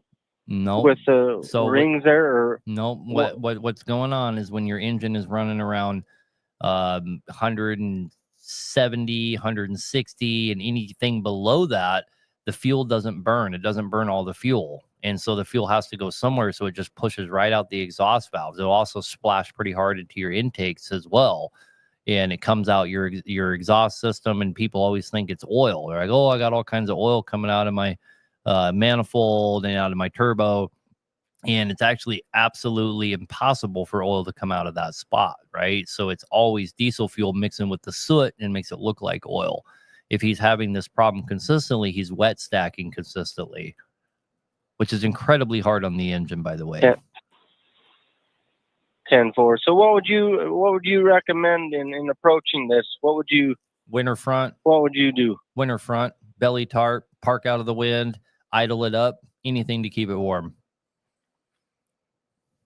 So in order to have the engine run where you don't need to put on an engine or cold front or all this, I mean, does he have to throw on a single turbo? Does he go away from the 16-to-1? If he's wet stacking, it wouldn't matter what he did.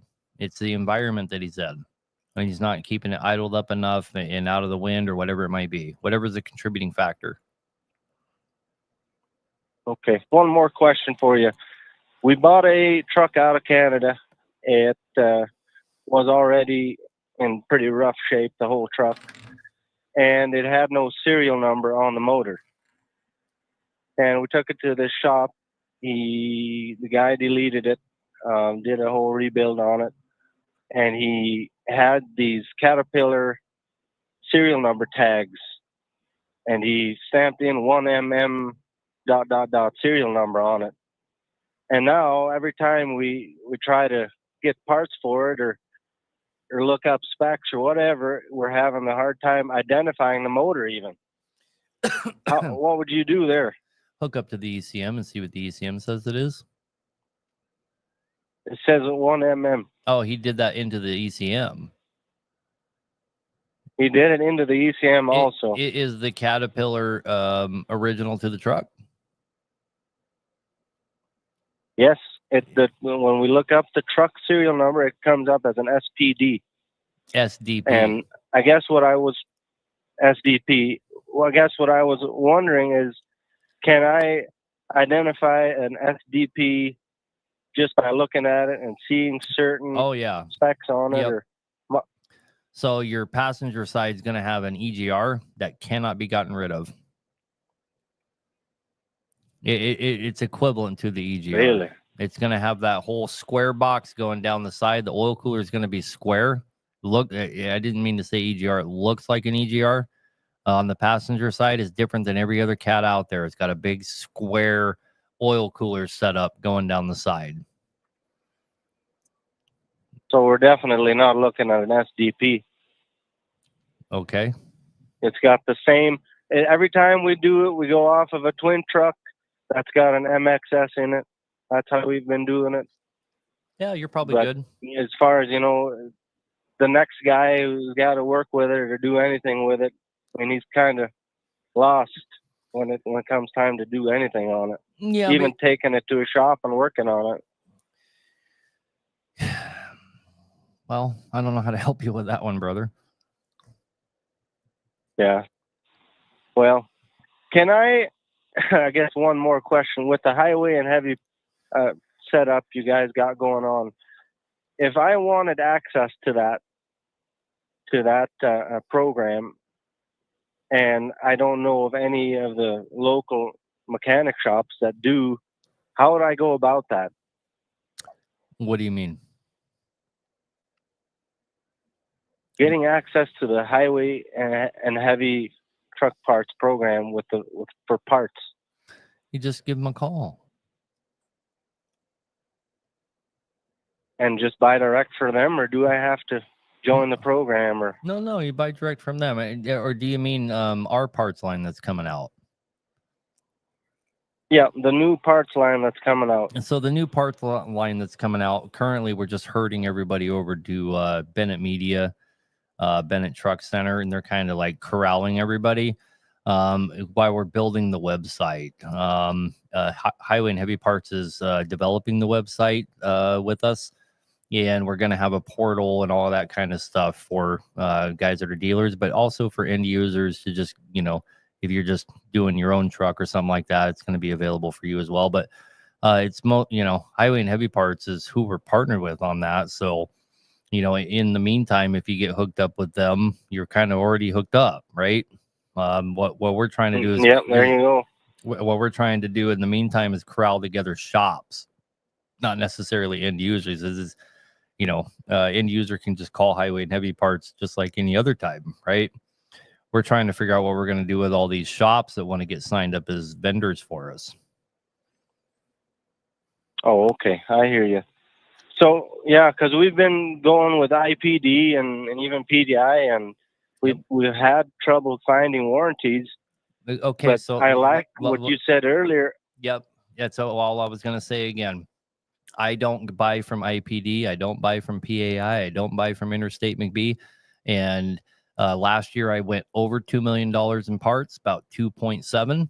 I certainly could buy from all of those guys direct and be one of their biggest clients, right? But it's better for me to put all of my business into a middleman that is going to focus way more on the end user, because that's the only customer they have, right? They're not making the parts and this and that. I mean, they are now. They're helping me develop a parts line, but what they do is so much more valuable to me because my odds of getting a warranty is astronomically higher than if I was going direct with these guys. I love that. I absolutely love the fact that you're making people aware of that. And yeah, you have yourself a good night now. Yes, sir. Thank you for the call. Bye. You bet. See ya. Yep. Bye. All right, guys, let me take a look here. There's 2, 4, 6 more people. We'll try and keep them short and sweet. Getting burned through all these. I want to go home sometime tonight too, so let's just go ahead and get right into it. Kenny, you're on the air. Hey, what's going on? I got a 2008 Cascadia with a 60 series Detroit. It'll crank up and run, and then it won't idle. It'll just immediately shut off. And if I press on the accelerator, it'll stay running, but as soon as you come off, it'll just shut down. And I've changed the TSR sensor and oil pressure sensor, and I ended up having it towed to the shop, and they hadn't had any look just yet, and I was just checking to see if you ever had that problem. Oh yeah, there's not going to be pretty much any problem with the diesel engine that we haven't had the problem, right? But but it's not always the same solution, right? So the best thing you can do, is kind of deduce down, and just the fact that it starts, it will start up and run, tells you that from the supply check valve to the return check valve, you don't have a problem. So, the rifle, the fuel rifle in the head and all of that, that is all sound. Otherwise it wouldn't start, right? So that's kind of like your rule of thumb is, if I have to spray ether in it to start it up, then I have something going on that's not keeping pressure against the injectors. And then if it will start and then dies, then it is keeping pressure against the injectors. So your problem is is before the cylinder head. You either have, and it's leaking off. I mean, can you get it running and it'll stay running if you get it running? Yeah, like I said, if I mash on the accelerator, but as soon as you take your foot off, it'll shut off. Right. So you're either dealing with a fuel pump that's not keeping up. That would probably be the first place I would attack. And if you're not, and if the fuel pump isn't it, then it has to be one of those lines is catching air, so it's bleeding off. And then when you go to start it, so here's what here's what you should do. You should get a bucket of fuel. This is the oldest trick in the book. Get a bucket of fuel and take a line straight to the fuel pump and put that hose in a bucket of fuel and start it up and see if your problem goes away. If it does, it's before the fuel pump. If it doesn't go away, it's from the fuel pump up to the head. Pretty easy to deduce that one down, my friend.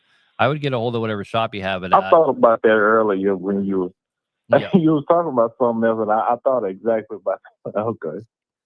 So all right, but yeah, I'm sure they'll figure it out. It's actually a Redneck Diesel there in Wilmer. Oh, okay. So yeah, I mean, those guys seem to be pretty good guys. They're going to come on my show this coming weekend. Give them a call, man, and it's your truck. They're racking up a bill on your time, right? So I'd give them a call and say, hey, before you do anything else, let's run run an independent line to a 5-gallon bucket and see if it still does the problem. If it does, then they have no business changing anything from that fuel pump back, right? Filter housings and hoses and all that, right? So you just be doing yourself a huge favor. You don't got to call them and pretend like you know everything. Just say, hey, start here, please. Yeah. Okay. All right, brother. Well, all right, Aaron, man. I sure appreciate it. Yep. Have a good night, man. All right. You too. Guys got to remember that ultimately they own the rig, right? Guys call me all the time and make suggestions to me, and I never tell them, oh, I'm the fucking guy that knows what I'm doing. I usually just listen to them, and a lot of times they have really good ideas. Not always, but ultimately they're the ones paying for all of that. So you should listen to your customer for sure. And I think those Redneck Diesel guys are pretty good guys. Hey, you're on the air. Hello. Hello. Yep. Go ahead. I got a 2009 Peterbilt. I just bought it like last week. Has a 6NZ in it. When I first crank it up, the stop engine light come on, but then it goes away. Should I be worried about that? Do you have any clue why it's coming on? No clue at all. Okay, so if it is something you need to be concerned about, it's going to be logged in the ECM. And the way that you check that is start it up and then turn the cruise control on and turn it back off. Hold down on resume on your cruise control and just keep holding it down until the check engine light starts to flash at you. And then count those flashes, and it's going to be a 2 count. It's going to go like 1, 2, 3, 4, 5, and there'll be a slight pause, and it'll go 1, 2, 3, 4, 5, right? And then you can just look up on Google cat code 62 or cat code 25 or whatever the hell it is and figure out what's going on. Okay. If it tells you 5, all right, that's all. If it tells you 5, then quit worrying about it and just drive the truck. All right. Yeah, it runs great. It has no issues. I just bought this truck out, my first Pete, and didn't really know if I should be worried about it or not.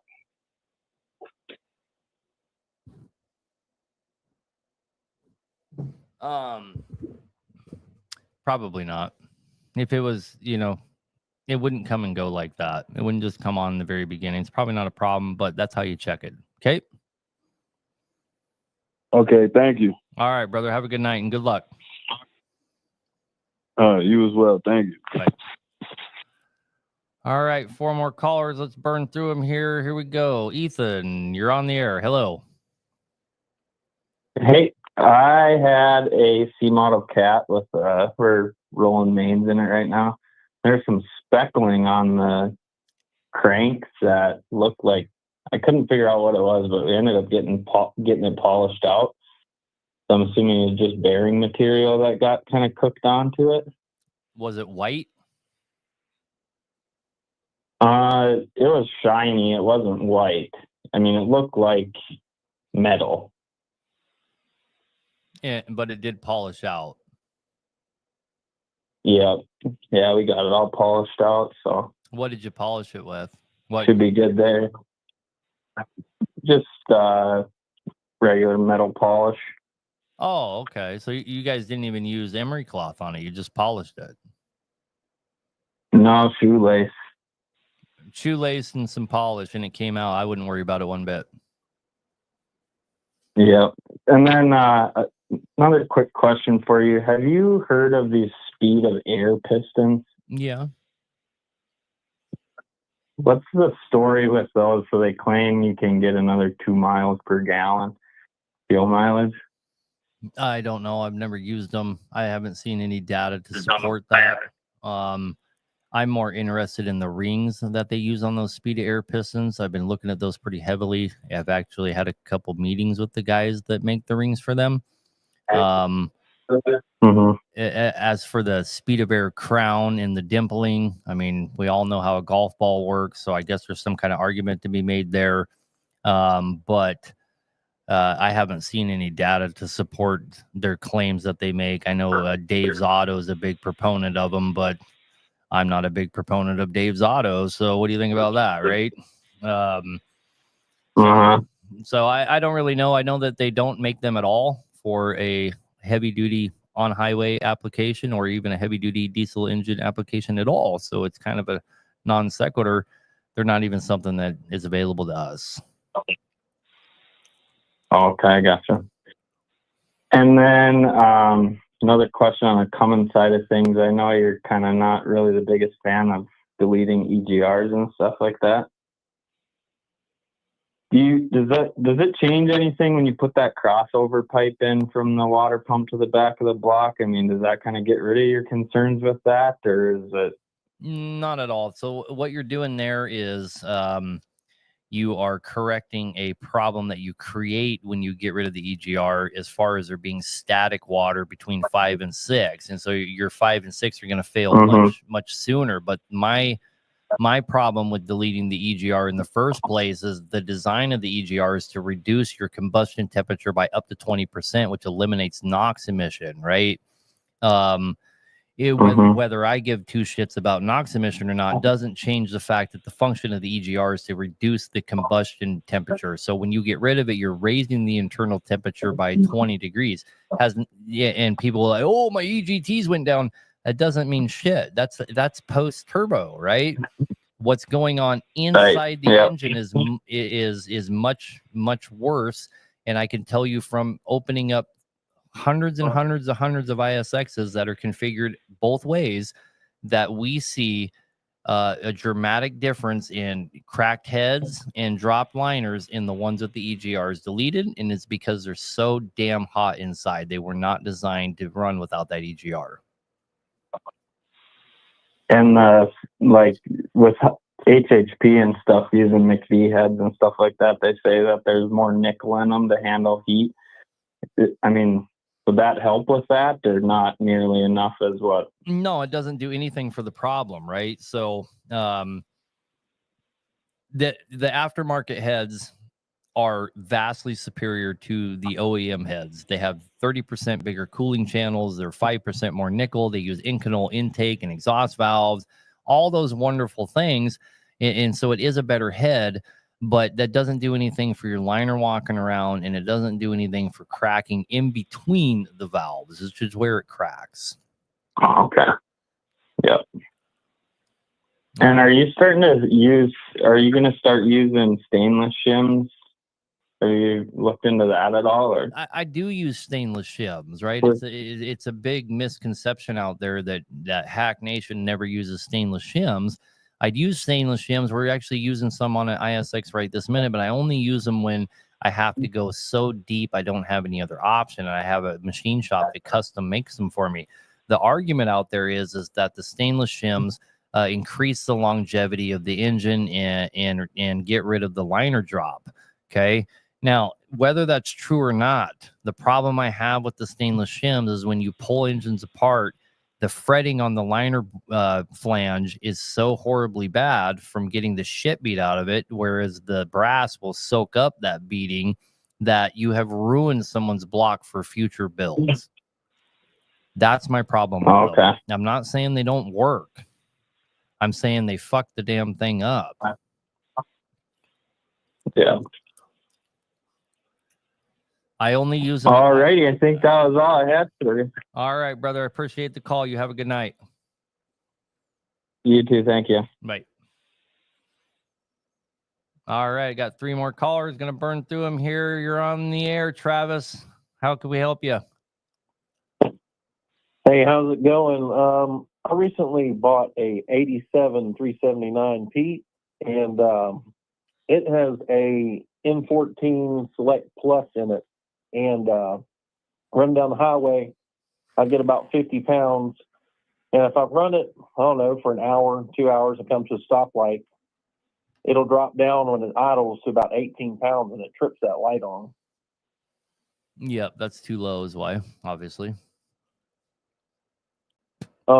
If I bump it up, the idle up 1 notch, it'll go out because it's sitting at about 20. What's it supposed to idle at? Oh, shit. I can't remember what it's supposed to idle at. They idle they idle and they run wide open quite a bit lower than, say, a cat does, because it's running a high flow, low pressure system rather than a low flow, high pressure system. So they do run lower. But 18 is obviously too low for one of those.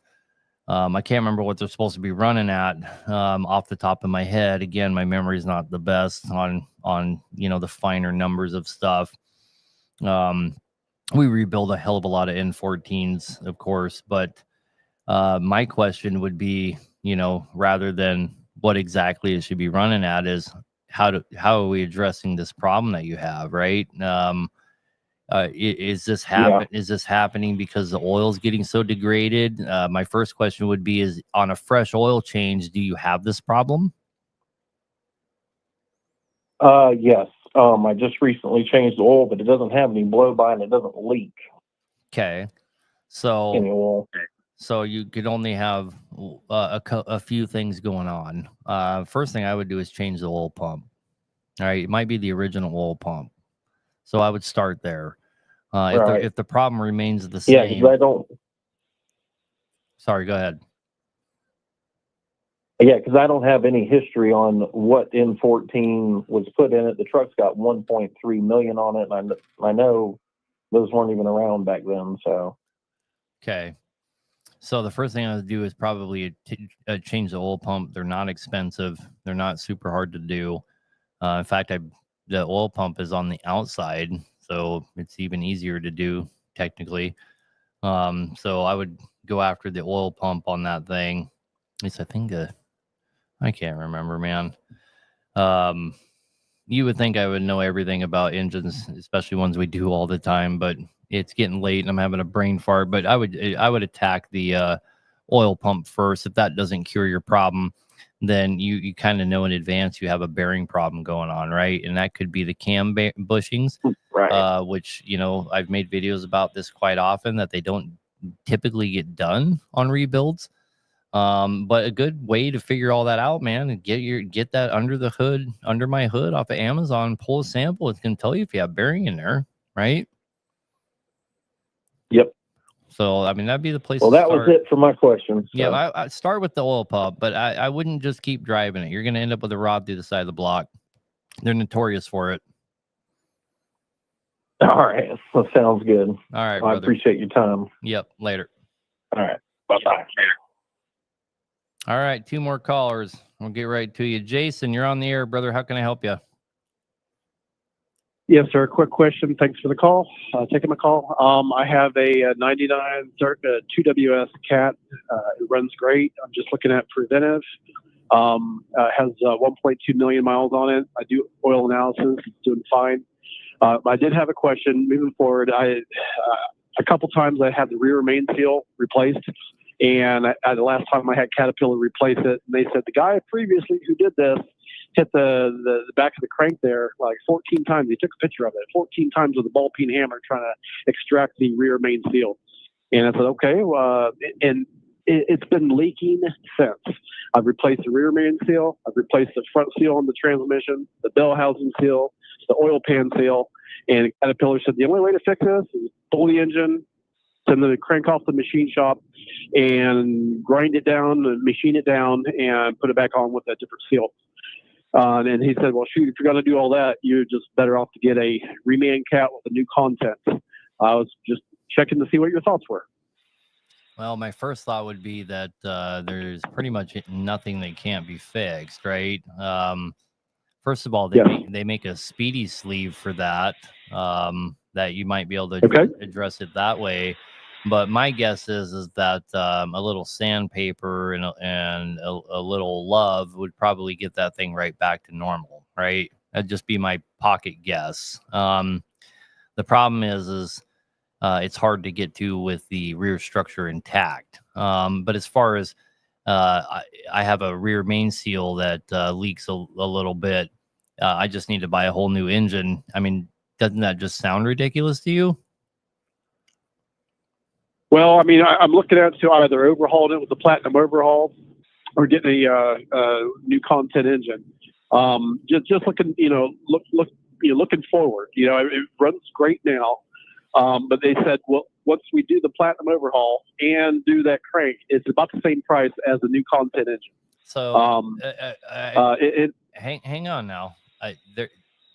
So your problem is that you're at CAT. And they're correct. They're gonna rape you either way, right? That's basically what they're telling you. But to put it into perspective, we just had a guy drop off his truck today. He's been on our board for 6 weeks or something like that, and he just dropped off his truck. And his quote for an out of frame and kind of, we're doing an out of frame kit, cylinder head, oil cooler, oil pump, water pump, dampener, and a couple other knickknacks. Going to paint it and do all the whole 9 yards. His quote, removed and installed, is $24,000. Oh my gosh. The Caterpillar, something similar to that, was about 60, 65. Right. Well, I'm not the only shop. What you just described. I'm not the only shop that would do something like that for you, right? I want to make sure I'm not making a sales pitch here. I'm a busy shop. I don't need you to bring me your engine, and I'm trying to convince you to. But I am trying to convince you to look outside the box here. Caterpillar is certainly not your only option, and it's always vastly less expensive to rebuild or to deal with what you currently have than it is to go buy an engine to drop in its place, right? And if it's not, then the shop that you're dealing with, their business model is one where they do not give two fucks about you.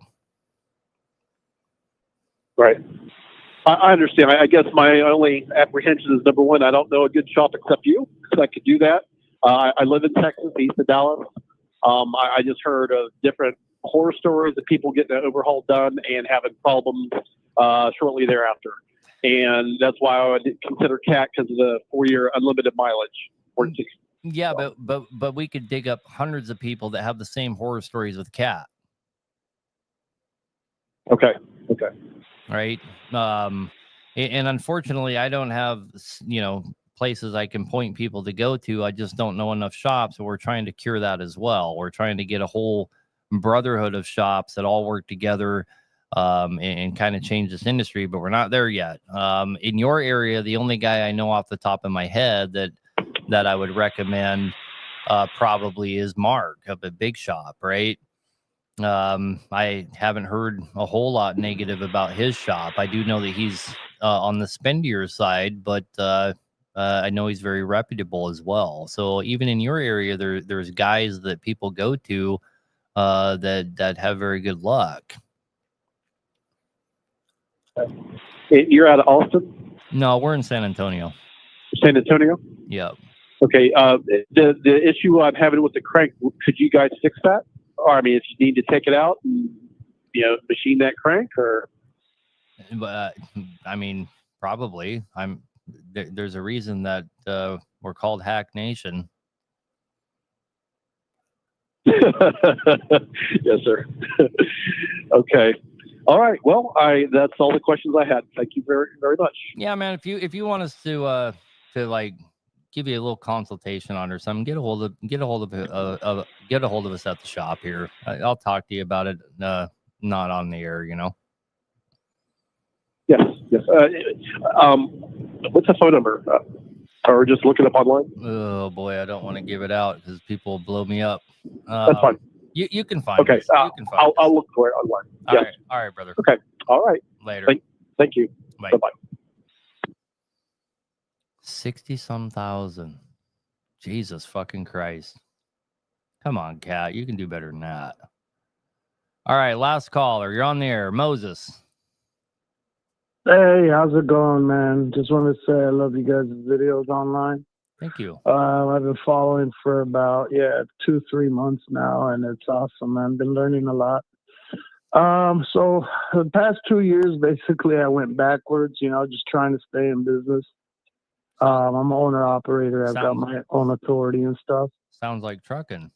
Yeah, definitely. And I had a job when the union went on strike. I got this gig out in Indiana, which was a local deal. I'm out of California, so I've got everything registered out in Indiana. So I recently had my head gasket go out, and so I did a complete rebuild on the engine and turbo and all that. Everything's pretty much new, man. Compressor, everything's brand new on the truck. I had dropped my tank, my driver's side tank, because there was a leak. So I welded that leak up, and since then I put it back together. Now I still got a slow leak on there, but now I'm getting air into the lines to where when I go to crank it, and it takes forever. It's like one, before it starts up. Truck's running great. I just got it back after the rebuild. Engine wise, it's great. Hang on. What kind of engine was it? It's a Detroit 60 series 14.0. Okay. It's a Freightliner Columbia 06.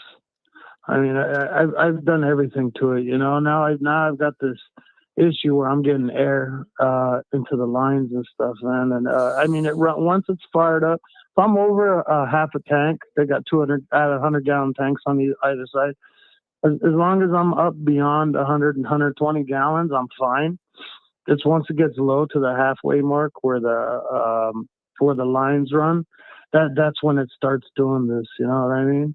Yeah. And I'm just wondering what I can do to troubleshoot it, man, because I'm freaking at my wits' end. Like, I'm barely hanging in now, Yeah. So here's how you can troubleshoot it yourself. We just went over this with another caller. First thing you should do. Yeah, I heard that. Yeah. So get the fuel line into a bucket, right, and see if you're if you don't have the problem, right. If you don't have the problem with the fuel line in the bucket, then it is before your fuel pump back to the tanks, and since it's related to how full the fuel tanks are, it is most likely a standpipe issue. The standpipe going into the tank. Standpipe. And so the way that you can cure the way that you can cure that without paying shit tons of money is you can go in and put there's going to be drain plugs in the bottom of your fuel tanks, right?